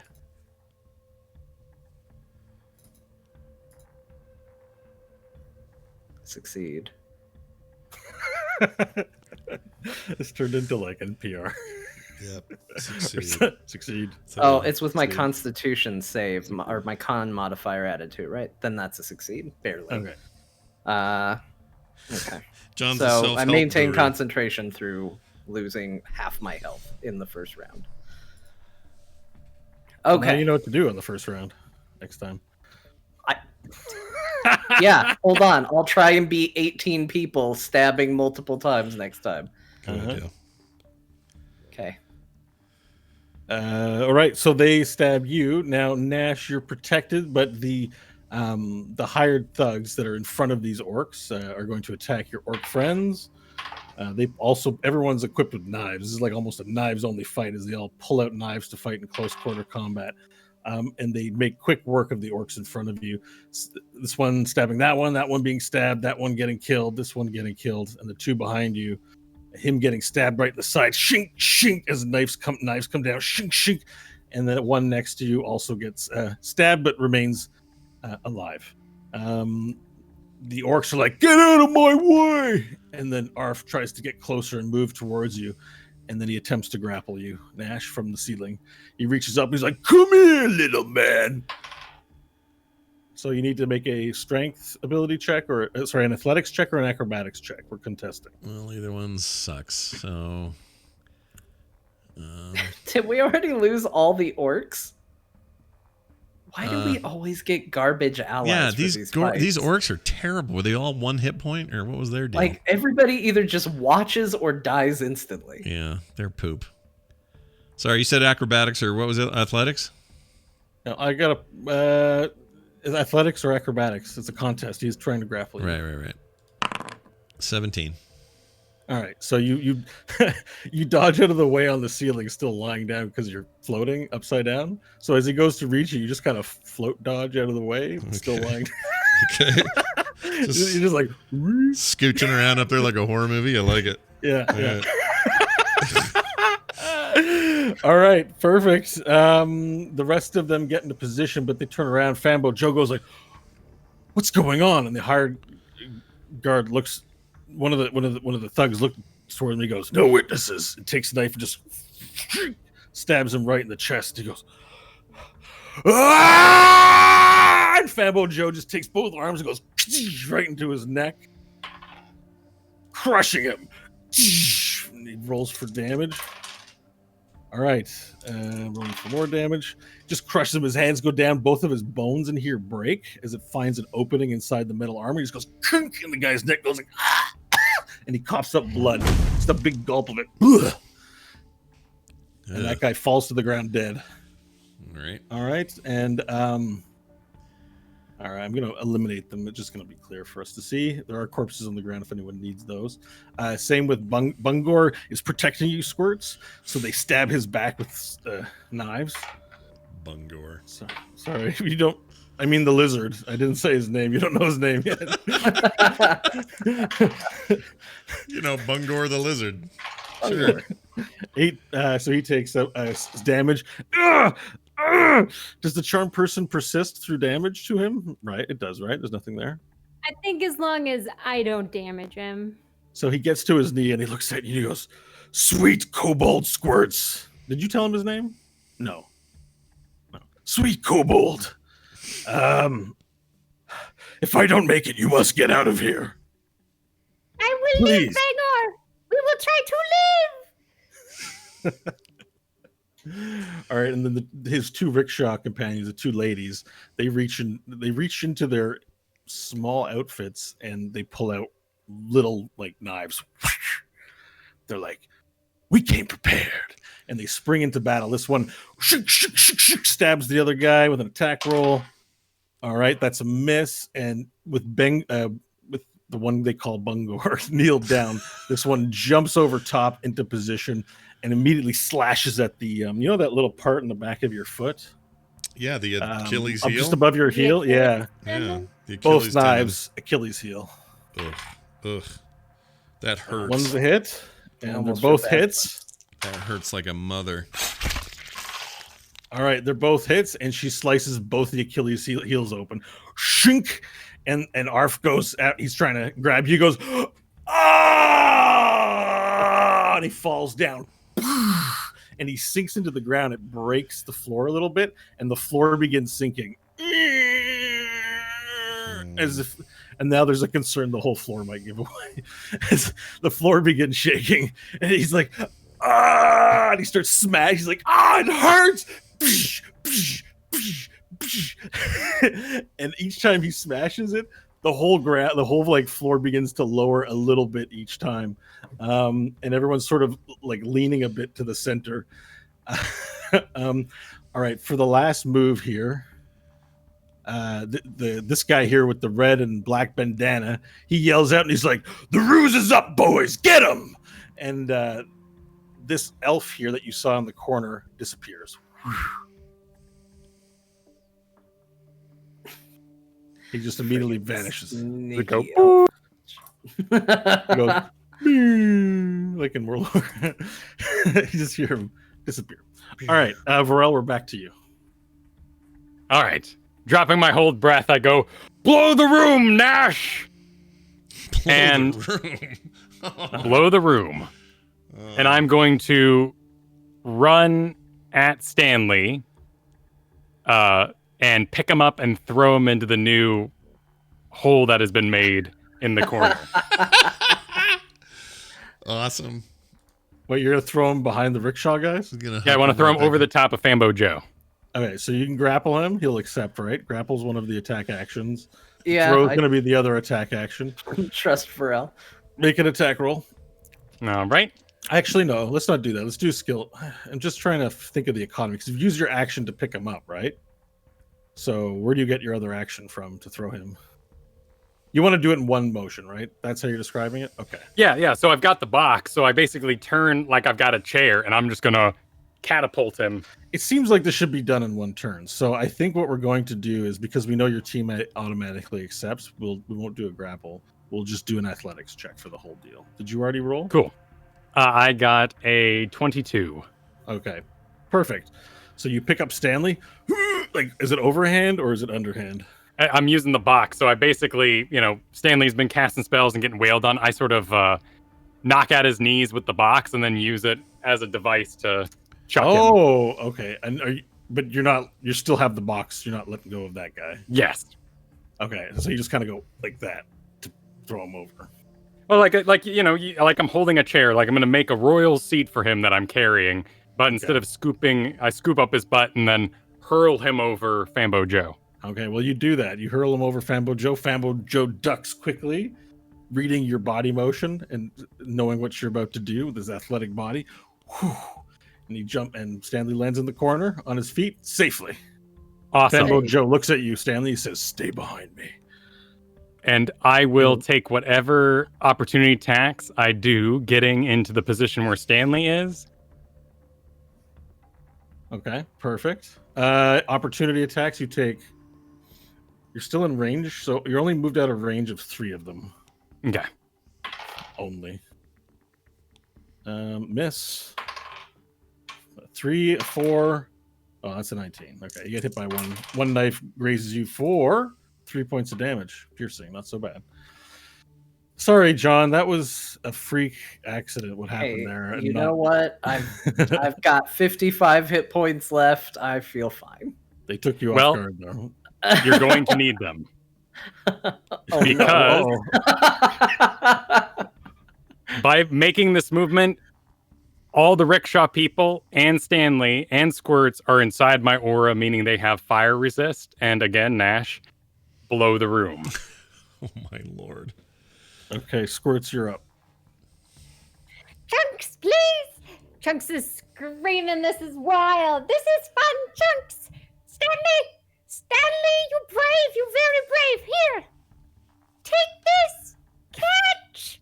And Squirts will, summon this sparkling ball of what looks to be a crumpled up piece of paper, trash, right?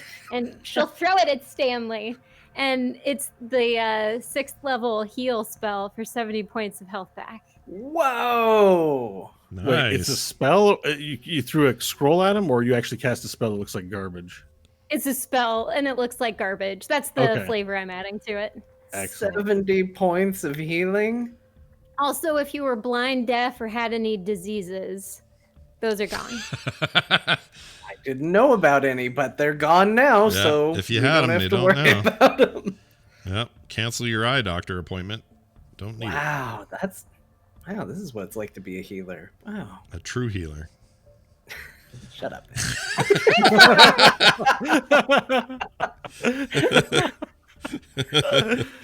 Nicely done. What else would you like to do, Squirts? Squirts will then slap what's his? Bungor. Bungor's face and go, stay strong, we make it. Believe in the tricks. You're the best, Squirts. You are, Bungor. You are best. All right. Nash, you're up. All right. Varel just told you to blow the room. I'm going to take his command seriously and trust in his knowledge that anyone who will die in this who is of any innocence is now, it will have to be on his head if that happens. I resolve all guilt from anybody who might die who would have helped us here, like whoever cut what's his name's legs. Oh, what about the man in the window, Nash? Was he not innocent? Yeah. What about a boat full of orcs? That's a good point. All right, fair enough. I am going to... Okay, here's the problem, though. You protected them, some fire resist. That's great. but I'm not so protected. Well, the aura is 3-dimensional, so if you can move into 10 feet of me, That's You true. also have your arcane points, your points. Yeah, no, I can careful spell stuff. Oh, can I do that on myself though? I think so. Hold on, I don't know. let me I don't look. see why not. I don't see why they would design it so that you couldn't do it to yourself. But let's look, because you never know. They think of things we don't. What is it? It's Careful spell. You can spend 1 sorcery point to allow up to 4 creatures to automatically succeed on a saving throw of a spell you cast. Yeah, It doesn't say so, whether it's yeah, on you- me though, but I guess I'm a creature, so. Yeah, you're a creature, so you count. So it's cool. All right, well then I'm gonna double up here and do both things. I'm gonna move because I'm still in range either way. I'm gonna move over here so that I'm in. I guess here, so that You can move anywhere into the room because you're on the ceiling. right. So I'm gonna. I have no encumbrance, and there's no difficult terrain up here. I can tell you that.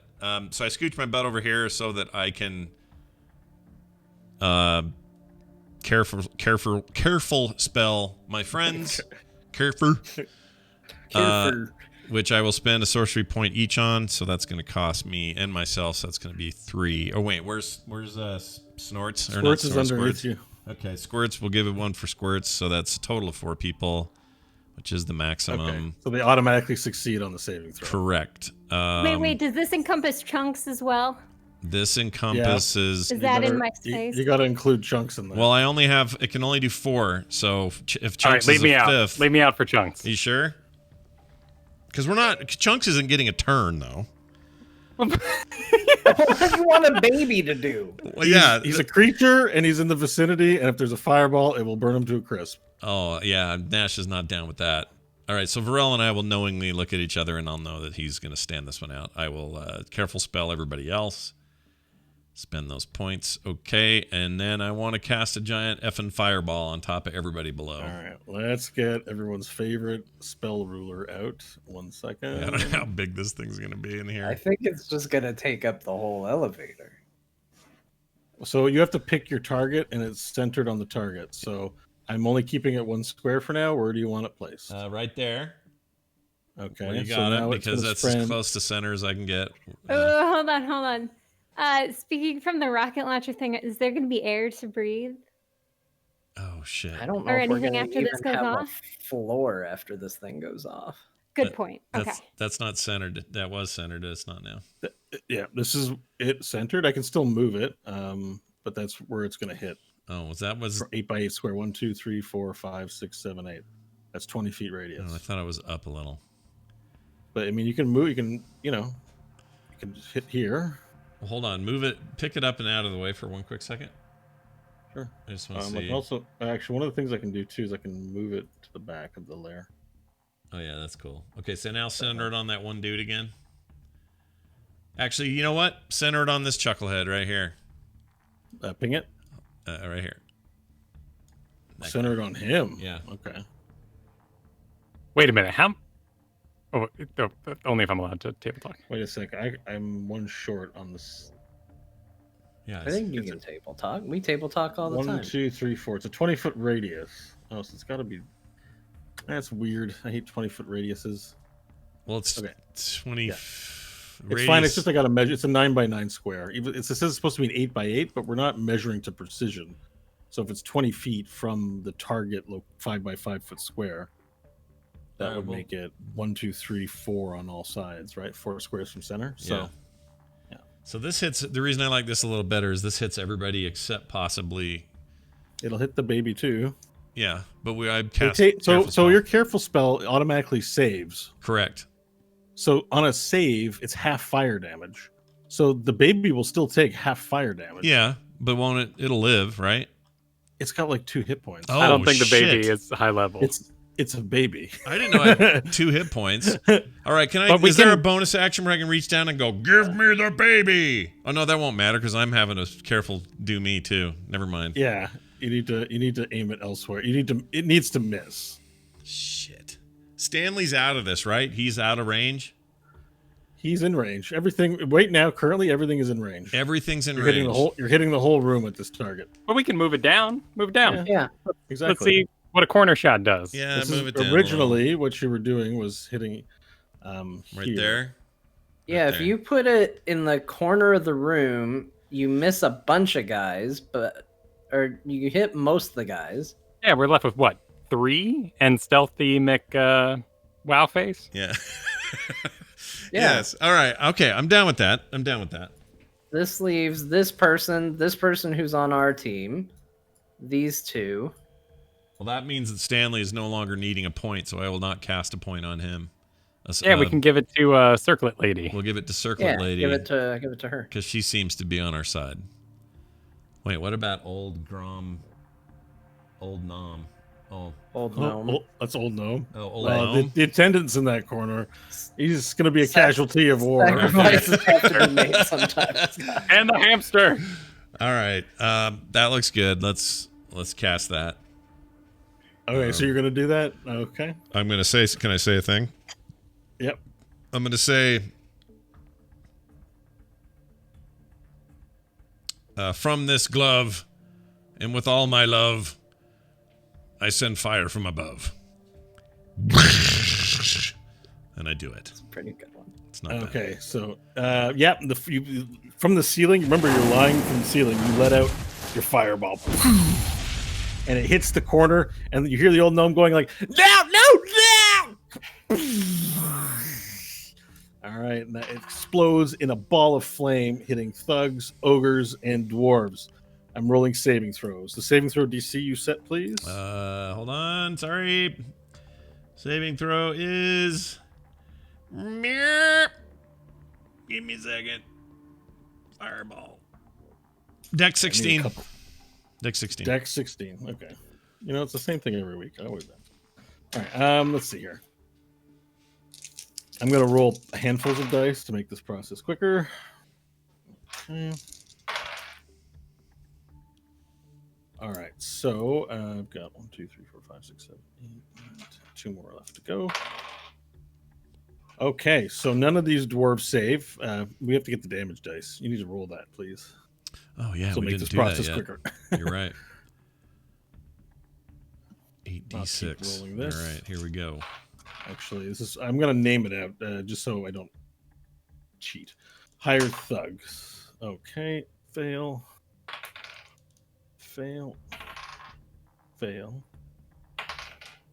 Oh, pass. When they pass, I'm gonna mark them with a sign. Fail. No way. He's not in vicinity, so I'm gonna re-roll that. Okay. For this guy, fail. Varel, you're in the vicinity, and you automatically fail. Pass. Okay. She automatically passes. So I'm gonna give you guys protection symbols, just so we don't forget. Okay. Perfect. All right. What was the roll, Scott? It was a total of 35 fire damage. Okay. So the last roll I have to do is the one for the gnome in the corner. You guys hoping he I don't care. He really did a bad job. He succeeds. All right. Wow. So what's the damage though that's incoming, Scott? 35? Okay. So you let out the fireball. It fills up the room with a bright white light and explosion, and pieces of wood and brick also just like erupt from that corner, from the small enclosed space, such violent force throwing out. It immediately kills all of the dwarves and all of the thugs in the vicinity. So basically, once the fire clears, after you throw out the fireball, what's left from the flame, like whoosh, are just charred skeletons. And then as the elevator shakes, the charred skeletons collapse into a pile of dust.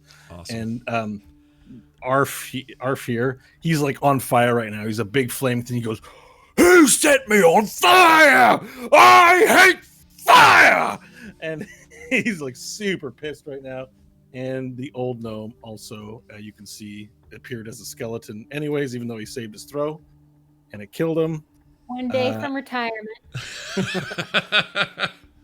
Now, so you take half damage, Varel, and plus any other resistances you have to fire. Sweet. So that'd be 35. So 16. Okay. But hang on. I got a math. Let's math. Do All some right, so it's maths. 17.5, so 17, and then divided by half again, which would be the same amount that Circlet Lady takes, which is 8 fire damage. She takes 8. Okay, because that's good. So the fire does hit her, it does char her skin, and she does like and she gets burn marks all on her, like there's where the flame licks from the edge of it. There's flame burns on her face and arms, but she survives it. Okay, Nash, what else do you want to do with your turn? That's it. I'm gonna stay up on the ceiling though, and see how this plays out. Stanley, Good you're turn. up. All right, the person I was doing the heat metal to is dead now, right? Yeah. They're gone. He was one of the charred skeletons. Okay, cool. In that case, I am going to, as a repeat, once again do my Mantle of Inspiration to recollect my own 11 temporary hit points. And considering most folks should still have them, let's give the 11 temporary hit points to... Let me see the map. So Nash, I think, still has it. Varel lost it, so let's give it to Varel. Let's give it to Circlet Lady. Let's give it... So that's me, Varel, Circlet Lady. Let's give it back to the lizard that's been protecting Squirts. And the other lady who jumped out to help fight. Okay. They all get 11 temporary hit points, and they can actually move without incurring an opportunity attack, which is now relevant because we can move. Okay. She having completed her work with this one, she immediately moves into position behind the next one. Bungor also to protect. Is Bungor one of them? No, Squirts that got the benefits. So Squirts, you can move if you want. Otherwise, you can stay safely in Bungo's arms. Squirts is safe. Squirts no move. Perfect. And then, do either of the big guys have metal or weapons, or just No, they don't they're have just metal fighting on with them. fists? All right, Yeah, then let's target the nearest lady. I'm assuming they are also wearing chainmail. All these thugs. Yeah. Okay, let's target her Mm-hmm. or him, and let's do the heat metal thing to them. Okay, you do the heat metal. Is there a saving throw, or is it just heated up? Nope, not if they can't remove it. Okay, perfect. And it begins how much? It does 20, like flat? Is that a roll? No, I have to roll for it. Okay. It's 19 this time. Okay, so you look over there, your eyes light up pink, and you begin heating his armor, and he begins going, take it off! And then it seems like from underneath, like, because the insides are being liquefied under the metal, that his intestines slide out from under his shirt and onto the ground and are hanging out. And he's like, as he's just suffers an excruciating fire death pain as like he just he goes into system shock and collapses. Well, that was gorier than I expected. That'll be it for my turn. Okay. All right. Perfect. So, all right. Now that everyone's turn is done, the Arf who's there, who had his shins cut, goes, "Oh, it hurts so much!" And he pounds again on. He's like, "Oh, God, it hurts!" And he pounds one last time, and the entire floor begins sinking into the middle. And everyone has to make a dexterity saving throw.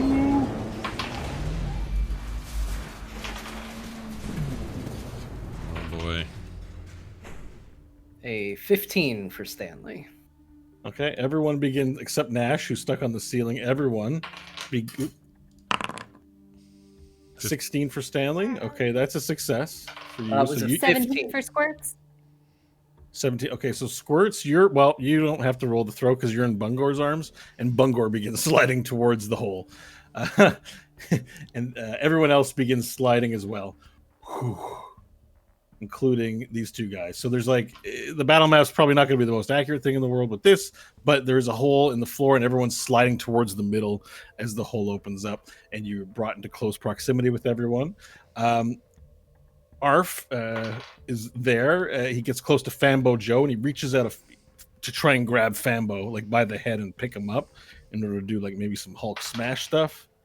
And he successfully does it, grabbing Fambo by the face.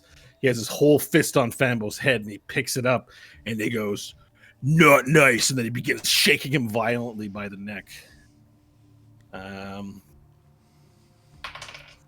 Oops, that's a D12, sorry. He begins shaking him violently by the neck, just has his head. You know how I don't know what you might do, but it's just, and then you hear it. And then Fambo's Joe body goes limp, and he's just shaking it like a baby rattle.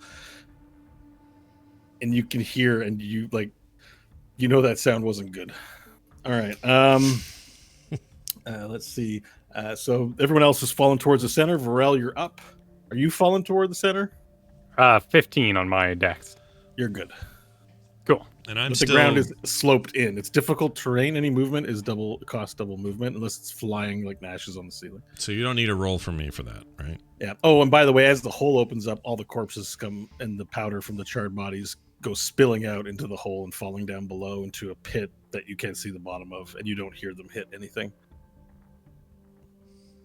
How big is the hole? The hole in the center is about 10 by 10. 10 by 10? Wait a second.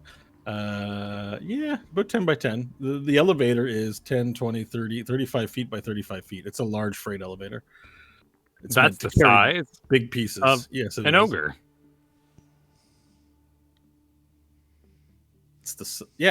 Yes. An ogre can fit through this hole. Oh, he can fit through the hole. Okay, never mind then. Okay. No, he can. He can. Yeah, I know. I was looking for a can't. So, Oh, okay. because I could plug But the one positive about this whole situation is that the stench of farts is beginning to draft out finally. Oh, finally, is it? Thank goodness. Wow. I will make some one-handed shield swipes, hanging like a briefcase, hanging the box through my left arm. With my right arm, I'll be bringing around the flame shield to attack Arf Okay. recklessly. Perfect. Do it. The first attack is a 23. It's a hit. All right. 14. 16 points of fire damage. Perfect. Okay, 16 points fire damage. And your second roll? Is a Oh, wait, 18. You said Arf, right? Yes, Arf. Okay. Well, okay, make the damage dice. You hit for the last roll too. Do the damage dice. Okay. 9, 12, 14. Okay, perfect. So describe how you kill Arf, who's on the ground smashing he's smashing the ground and he's starting to roll towards the hole, and you let out 2 killing blows. If he is, he was the one smashing Fambo Joe, right? No, it was Arf. No, it was Torf. Wait, what was his name? Torf. Torf. I was attacking the one. Torf. Yes, so I attacked the one not on Fambo Joe, correct? Yeah, well, I understood it wasn't the one who picked up Fambo Joe. Cool. His positioning is closer to my allies, so I want to get rid of the top one. So we're targeting That's the who right I guy. We're all thought. good. Yeah, we're all on the same. Okay. Cool. Yeah, so perfect. I assume he's looking at my allies. So I'm just gonna shield up, got my box in my side hand, and just slam it into his back, just burning a big old mark in there. And for the second attack, I take the box and sort of hammer my own arm shield into his back. Okay. And you do that, and it connects deep into the flesh tissue of the ogre, and the ogre lets out a large breath. And then he begins farting, and then his body slides into the hole, leaving a trail of fart behind it, just like. Are the farts lit by my flaming shield? Yes, there's a trail of sparkling fire as it rolls down into the hole. Perfect. Wow. I realized too as we were doing this that I missed an opportunity to explode the whole room with all the gas that was in it, but that would result in a dead baby Chunks. But still, Yeah, we can't do that. we can't do that. No. Yeah, that seems incredible. But there's a streamer of fart fire coming out of his ass as he rolls into the hole, his dead lifeless corpse, and falls into the hole, and it lights the way down, and you can see like this sort of this light, like just as it progresses down the shaft, and then eventually it does hit the bottom, and because there's fart fire, you see it hit and explode into just a viscera, and then the light goes out and you see darkness again. And you hear a big thud echo up. Perfect. Anything I else you'd like will to do? receive any opportunity attack associated with moving up to the left, Mhm. where I will be flame bursting in hopes of not only hitting this ogre in range and the hired thug, but also Joey Wow stealth. Joey Wow stealth. Perfect. So you're gonna flame strike all of them. Okay. Yep. Yeah. So you let it up, flame strike, whoosh, and your flame coats those two that are up towards the back, trying not to fall into the hole, and that's it. Cool. I'm done. All right. That brings us to Squirts. Squirts is gonna reach out with her tiny little hands and slap Fambo Joe to cast her at will Spare the Dying. So Okay, and what does Spare the he's Dying now- do? Let me pull that up. He's now a living creature that has 0 hit points. The creature becomes stable. Okay. All right. So you cast the spell upon him, and it feels as though the way the spell would work, because he's in a violent, destructive situation, the magic connects his tissue and repairs him enough so that further first aid could be applied, hopefully bringing him back to life. So whether or not he was dead, whatever his status was, which was pretty severe, so worth casting the spell, you've now set him to 0 HP and healthy, but he's still in the ogre's hands. Cool. And now I'm going to use my action to cast Mass Healing Word at the... Oh, geez, the 5th level. Okay, new spell for me. What? It's an area of effect spell. Sounds like. Up to 6 creatures of my choice that I can see within range, which is 60 feet, and they can regain. Let's see, at this level, 3d4 plus 4 hit points. 3d4. Okay, perfect. All right. So, what does that mean? So, who? Is it only allies? I guess is what I'm asking. It Well, says it's just whoever up to she 6 picks. creatures. Yeah, it's whoever she picks, I think. Okay, perfect. Just the first time. Oh, it's pretty simple text too. Yeah, within range. Yeah. Okay. Who do you pick? All right. Varel, Thambo, I'll get his name one day. The one holding Squirts. Bungor. Bungor. The rogue chick. Okay. Stanley if he needs it, and Nash I think is the only other. And Nash if he needs it. Okay, so Fambo recovers 3d4 or 44 or 3d4 3d4 plus 4. plus 4. Okay, so fourth. So 8 plus 4. So he recovers 12 HP. And you want also the other rickshaw driver, the human one? Yeah. 5, 6, 10 HP. Okay. Did you get Bungor? Yes. Okay. Yeah, I think all the rickshaws got it, Yeah. right? It sounded like it. Sorry, I know I'm re-asking what was already there. Perfect. Okay, so you cast Mass Healing Word, healing everyone that you've declared, and Bungor looks at you and goes, "You're amazing." Yes! Praise the Squirts! Praise the Squirts! And Bungor gets up with renewed bravery because half the room is dead, and he turns around and he holds you out like a baby, like this, for attack. So now you're sort of held up by the armpits, and he's holding you, and he's just trying to point you in a direction defensively. but in a way for you to be able to optimally use your powers. You're thinking. Awesome. Okay, Nash, you're up. All right. Given the Praise the squirts. calming down of things. You were lying prone on the ceiling. Is this still one of my orcs over here? Yeah. Okay. He's like precarious. It's actually Samuel of all people. Oh, is it? Thank goodness. I was curious if he was one of the 2 hit point orcs that died earlier or not. Yeah, he's still in a bit of a catatonic state, so he isn't really participating in the combat. He's just kind of standing there, going like, And this jerk here in front of me is still alive. I don't see bones That's on right. him. Yeah. All right. Okay, I want to try something on him. Let me see how big the radius is. This is something I haven't tried yet. Oh, it's too big. Oh, good. It's too big. Never mind. I haven't used Stinking Cloud yet. I'm very excited about it. At some point, I need to use Stinking Cloud. But instead, in his case, we are going to cast 3rd level Chromatic Orb okay. at him. Perfect. And the damage I would like to choose is cold, because I have an adeptness for that. So cold. And he has to save on a what?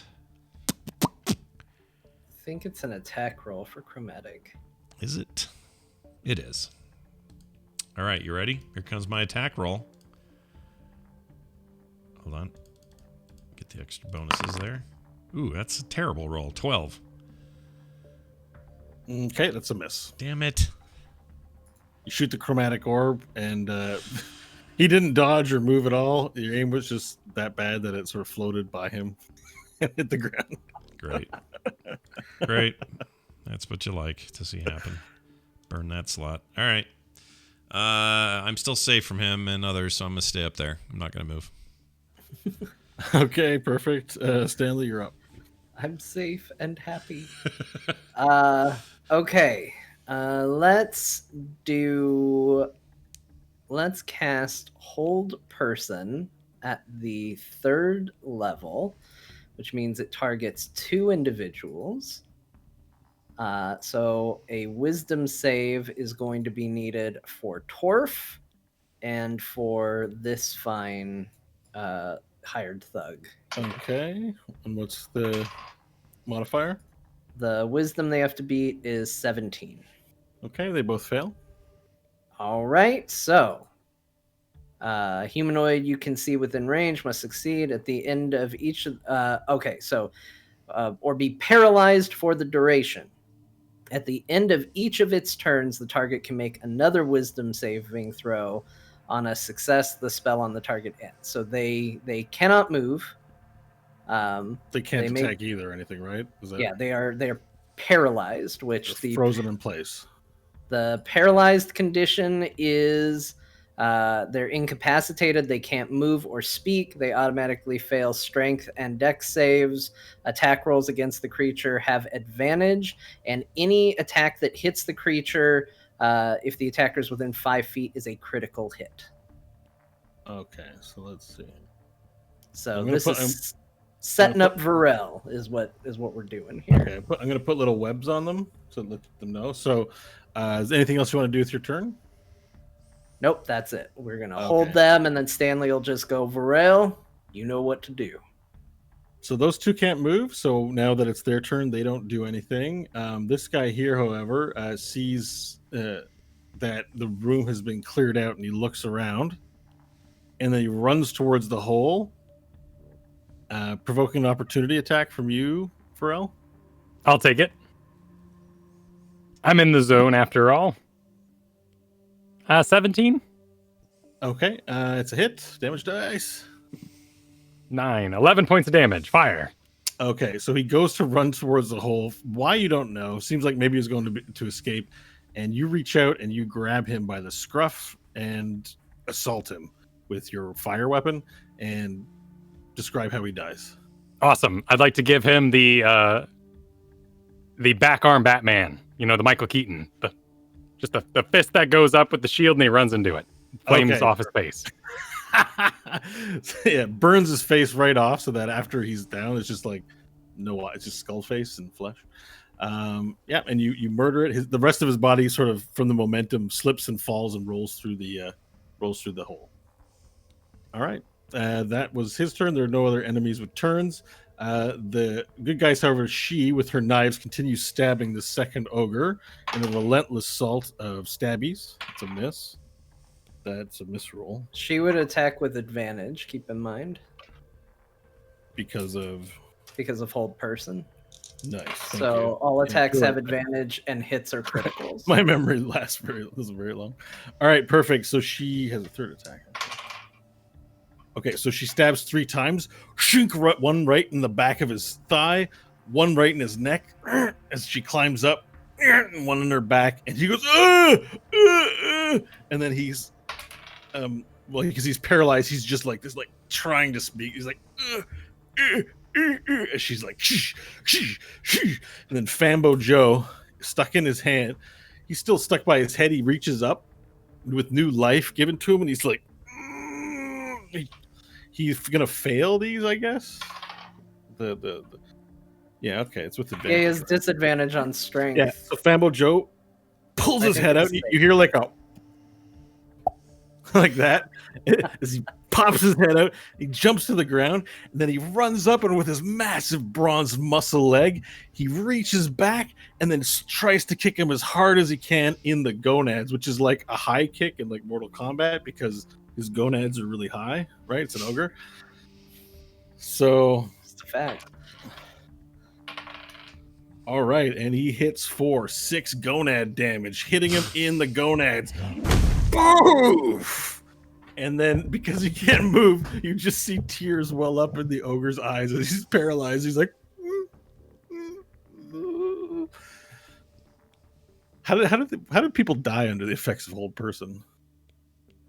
Like, is the death staved off until the hold is done, or did they just die? Oh, they're paralyzed. Yeah, I guess he just dies after the tears well up from the gonad hit. Oh He no! Just like, it's like he's a dead limb corpse, but he can't fall because he's magically being held in place. His tongue droops out, and he can't let out a fart because he's paralyzed. So his body begins to shake a lot. There's like a vibration happening with him, almost to the point where he looks like a blur to everyone. Because he can't let a fart out? That's what it looks like. Varel, it is your turn. Oh, I can't make a saving throw, but the other guy can make a saving throw. That's a fail. Varel. There's one guy left. All right.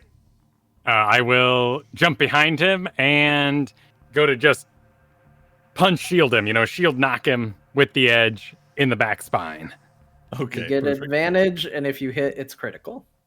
I rolled a natural 20. What a waste! Yeah, I don't think you get quad damage in this.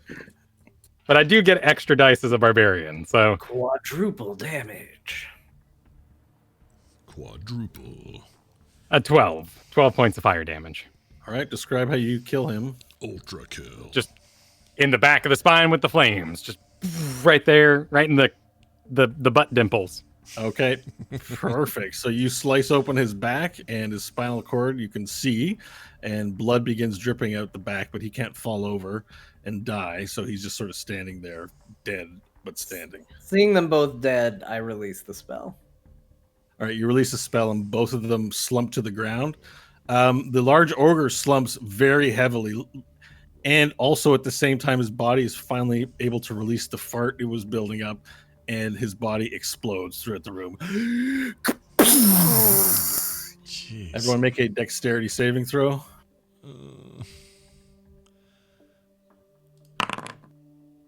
11. Oh. That's 22. Okay. 15. Okay, 15, 22, and from Squirts. Squirts is being held aloft, and she's going to hold her arms out and Oh. say, "Let it rain! Joyous rain!" Okay, so Squirts is immediately covered in bloody viscera. Nash, You're covered in bloody viscera from the ceiling. Great. Everyone's covered in bloody viscera. Nobody actually rolled high enough to dodge this crazy explosion. It doesn't cause any damage, but you now have ogre guts all over you, and the whole room reeks even worse of farts and internal organs. The explosion, however, as they slump to the ground, also caused the floor to give way, and the whole floor crumbles underneath you, and everyone begins falling down the shaft of the elevator. Oh my gosh, dude. Freaking. All right. Going to immediately Featherfall. I can, let's see, what's the max? I think it's 6 people that I can hit with it.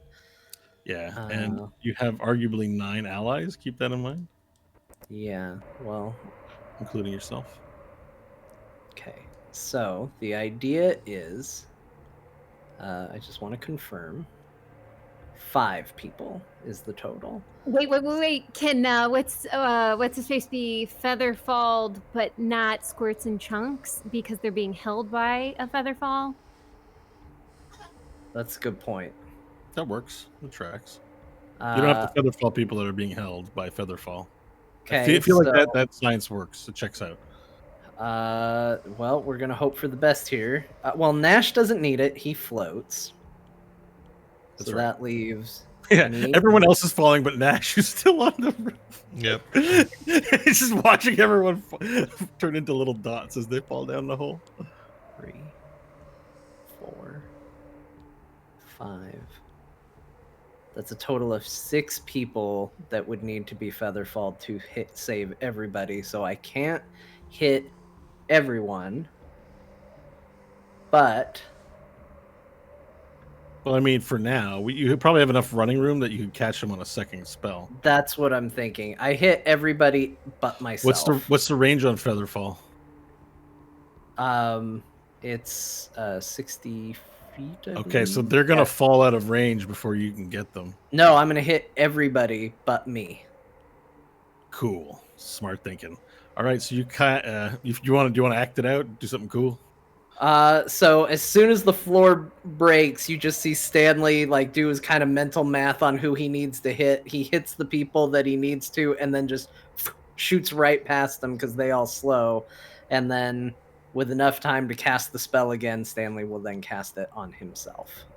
Perfect. All right, so everyone's now floating safely down the elevator shaft, and Nash is floating. He's prone at the ceiling of the elevator. Well, I'll head with them. I'll detach myself from the But Spider-Man he flies position. really slow. Yeah. Well, he flies a lot slower than they do. So Well, I'll do that thing where I let go of it, and then I drop a bunch, and then kick it in again, and then Yeah, I'll catch you up. can push yourself off a bit. All right, so Stanley, since you're the lowest person, you receive this intelligence first. As you lower down, you see that there's a door, like there's a big length of space between the last door that you had, presumably, because you can't see that one, because there's only one more door, and it seems to be like the main floor, the place you were trying to head to. And as you float closer to the bottom, you see a giant pile of bodies that have exploded from hitting the bottom of the shaft. But just above it is a door that's closed, but would be the door to exit off of the elevator. All right, I'm gonna try and move my way there. If not, I'll conjure a mage hand to push me. Yeah, you eventually can direct yourself there. So you float down, and you're the first there. You have nobody else. Do you want to try anything now, or do you want to wait for everyone? I'll start trying to pull open the door, see if I Okay. can open it. It's very Not heavy. very- It doesn't open. Not very strong, but I There's try. no handle that you can see. It looks like some metal mechanism of some kind. You can see gears in this side of the door. You imagine the other side probably looks pleasant for the public, and this side has all the contraption part to it. Looking at it, can I determine if there's a way to kind of force it open from this side? Yeah, so you see the door opens. Well, you've seen it opens from the right to left, or actually, right now would be it would be right to left, but left to right for the other side. The way you've seen it, it's some kind of valve that opens up the door. So you need to find that mechanism somewhere. Is it in the elevator itself? As you ruminate on this, Fambo Joe and the rickshaw drivers begin descending to your area, and they look to try and grab onto the door to hang off of it and not fall into where the bodies are on the bottom. Vorel, you also float to this level. Squirts, you're there too. Bungor has you in his hand still. We're going to need to find a way to open this door. I saw the operator using some sort of mechanism to get it open. Don't worry about this. We got it. Anything for little Squirts here. And Bungor sort of shimmies across the side towards the right to left. And then Fambo Joe and the two other ladies of the rickshaw world take parts of the door and they go, heave! And four of the most muscular humanoids in all of Sigil begin pulling. Oh, it's very heavy. We need one more, says the half-orc. Then you shall have my strength. Fambo looks back and he looks like he's about to say no. And then he looks at you, locks eyes with you, Vorel, and he nods at you. Oh, look at this. Coming together, man. It's about time. Vorel descends, floats down to where the door is. You take up position as the fifth man on the door. And then Fambo looks up at everyone. He says, on 3. 3, 2, 1. Heave! And they all begin, their muscles rippling. Even it's dark, you can see all the muscles glisten and shine as the strength of 4 raw rickshaw drivers and 1 M Sports champion begin opening the door. Can I get a group skill check with all of you, please? Athletics? Athletics, yeah. 20, not natural. Perfect. As you go to open it, you realize that you're going to be performing most of the strength on this. They're barely accomplishing anything with all those muscles, and you don't pull almost at the heave. You see what their strength is, and then finally you decide, now I'm going to show them. And with your 20, put your hands there, and you pull, heave, and you hear metal scrape on rock as the door begins to slowly open up to the Sigil landscape, as you see the city from the ceiling and the city on the ground and all around, and the bustling streets of this town. You open it up, and the cool non-fart air wafts in and greets your nose, and everyone makes it safely to the bottom of the elevator. Whew. Fambo Joe, he turns around, he walks up to you, Vorel, and he says, he just nods at you and he says, I'll be your wingman anytime. Please tell me he says that. Should he? I don't even know what he says. He's speechless. Like Iceman. He just nods, and he reaches his hand out for you, like in a handshake motion. Oh, yeah. I greet it. I engage the handshake. And as you gauge the handshake, he reaches a little further and grasps like the forearm here, and he holds your forearm. Yeah, we huzzah that handshake. Yeah, and as you guys huzzah, both his muscles rippling, his bronze skin ripples and glistens in the Sigil light, and yours does as well. And then he grabs your shoulder and he says, "You can ride my rickshaw anytime."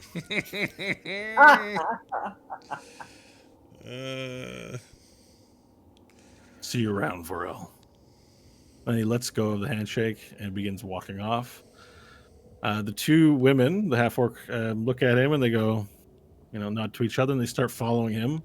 And Bungor looks at Squirts and says, "Are you coming with us, or I really wish you would come meet my wife, at least. You wanted to go to Tabacho's, right?" Yes, we still go to Tabacho. Fambo, I'm just gonna take Squirts here over to Tabacho's, and I'll catch up with you guys later. And they all sort of wave to him, and he's like, "All right, my rickshaw's over here, Squirts." And he starts making his way towards his rickshaw. And he places you inside the rickshaw carefully. And then he, from a compartment on the side of the rickshaw, he gets out some snacks. He's got like a little bowl of like raisins. And he's like, "Here, have some raisins." Squirts will stick her head in the raisins and start gulping them down. All right, and he gets onto the rickshaw and he starts taking off without the rest of the party. Reaction. Wait, no, we need rest of group, not just Squirts. Oh, I'm sorry.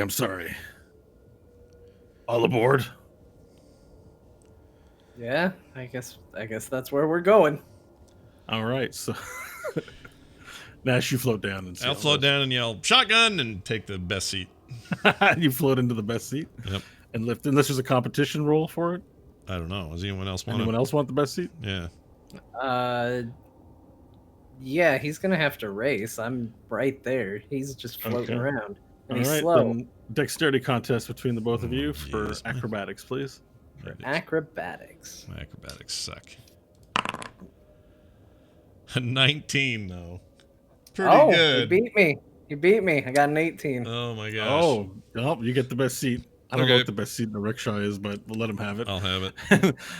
It's a hollow victory. I don't even know what it is. I guess maybe it's not sitting next to Squirts. Yeah, that's your. So Varel and Stanley, you'll have to sit next to Squirts between you. No, I'll happily sit next to Squirt. Squirt's healing saved the day. And with that, Squirts will Bungor. lift her face out and go, raisins? You want raisins? And then start spitting some raisins in Stanley's hand if it's resting somewhere. Yeah, At Stanley's hand. they're just bouncing off. And with that, as that happens, Bungor takes off to Tabachos. And then he begins running. And now this one, you thought you saw rickshaw drivers. This lizard folk is really good at rickshawing. He takes off at a massive amount of speed, and his rainbow fin is flashing through, just left and right in front of you, and it's very impressive. And he also does not talk to the clients, which a lot of rickshaw drivers tend to speak to the clients, but he seems to really respect that distance. And within seconds, you are at the gate to the hive, and even then, another impressive act. He waves to the guard that are there, and the guard just wave him on through like nobody's business. And then as they walk by, they notice one of you, and one of them's like, "I wait!" But Bungor is so fast that he just takes off down the road, and you're already on your way before they can stop you. You make your way again through the bleak slums of the hive. You see some gnomes like sharing drugs on the right side, and then you see like some sexual acts happening down an alleyway on the left, and then you just see like a gang of noodles. The noodle men that you saw in the library is like a gang of noodles with kind of like scary looking things hanging off them, like brooches. That's, I guess, like their gang signs or something. Like they're just hanging out. They look like ne'er-do-wells. And finally, you make it to Tabachos, this area at the center of town. A couple of buildings. But it's quiet. It's evening. There isn't anyone around. That frog vendor, the frog on a stick vendor, he's not there. Bungor takes you there and he says, "It's unusually quiet here. But this is it, Squirts. This is where you wanted to go." Yes, thank you. Thank you. You go home. You remember our time fondly. And Squirts will crawl up and slap him on the cheek a few times, and then crawl down and start walking toward Tabachos. "I feel that I should stay and protect you. No, you go. You are very our time is powerful. done. But very Our innocent, time. naive." Huh? Our time is done. Go back to your wife. Live your life. Be happy. "I don't want to leave, but I have a hard time refusing any of your requests." You will Very well. understand in time. "I will go home then." And he picks up his rickshaw and he turns around and he runs in the other direction. All right, so there's an alleyway, the familiar alleyway leading to where his establishment was. You guys want to proceed to meeting him? That's what we're in for. I guess. Just stop me at any time if you want to stop somewhere, okay? 'Cause I'm just No, gonna- the full HP people seem very confident. The 3 spell slots left caster is maybe less confident about how this is going to go, but So everyone but Here we Stanley are. moves down the alleyway Okay. towards the door that you recognize, where you have to get the password right. Remember, there's a large red door. Yeah. Apple, banana, orange. Which one of you wants to knock on it? Not me. I will volunteer Varel when I'll be like, Varel, you knock. So it is. And I walk forward and knock on the door. Gung, gung, gung. The door slides open. Some eyes peek out at you. What's the pass? Wait a second. And the slit closes. Clink, and you hear clink, clink, clink, clink. The door floats open. And there's a human bodyguard, plate mail armor, armed to the teeth. Come on in. Tobacho has been expecting you.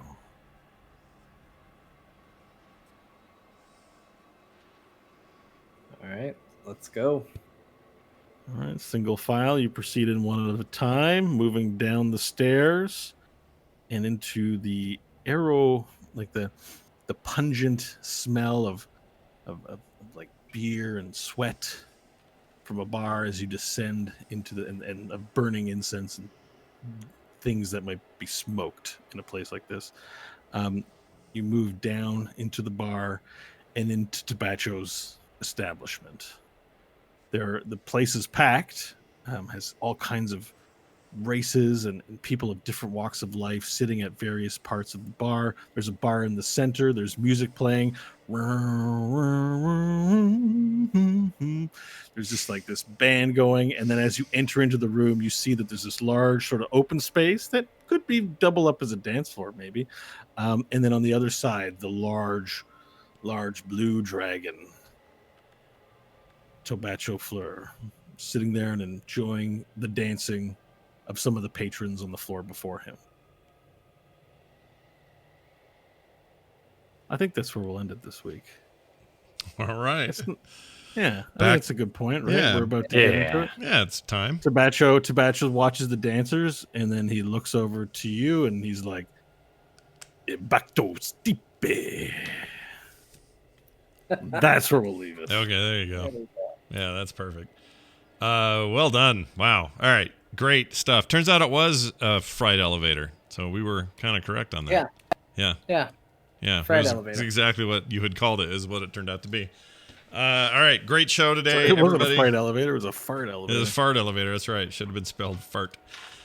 We did it, you guys. We did it. Don't forget, if you want to be a part of this show in a bigger way and support it directly, you can be a Dungeons Plus contributor, and you can do that by going to therewillbedungeons.com. All the details are there. You can also send us your questions.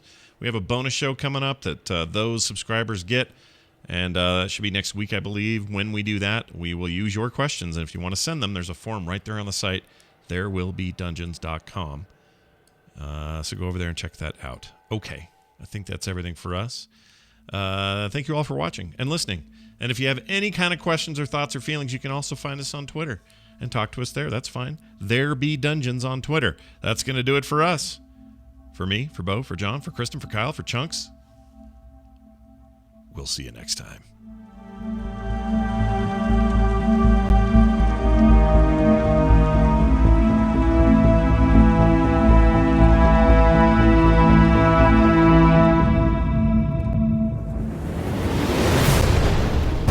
This show is part of the Frog Pants Network. Yes. Get more at frogpants.com.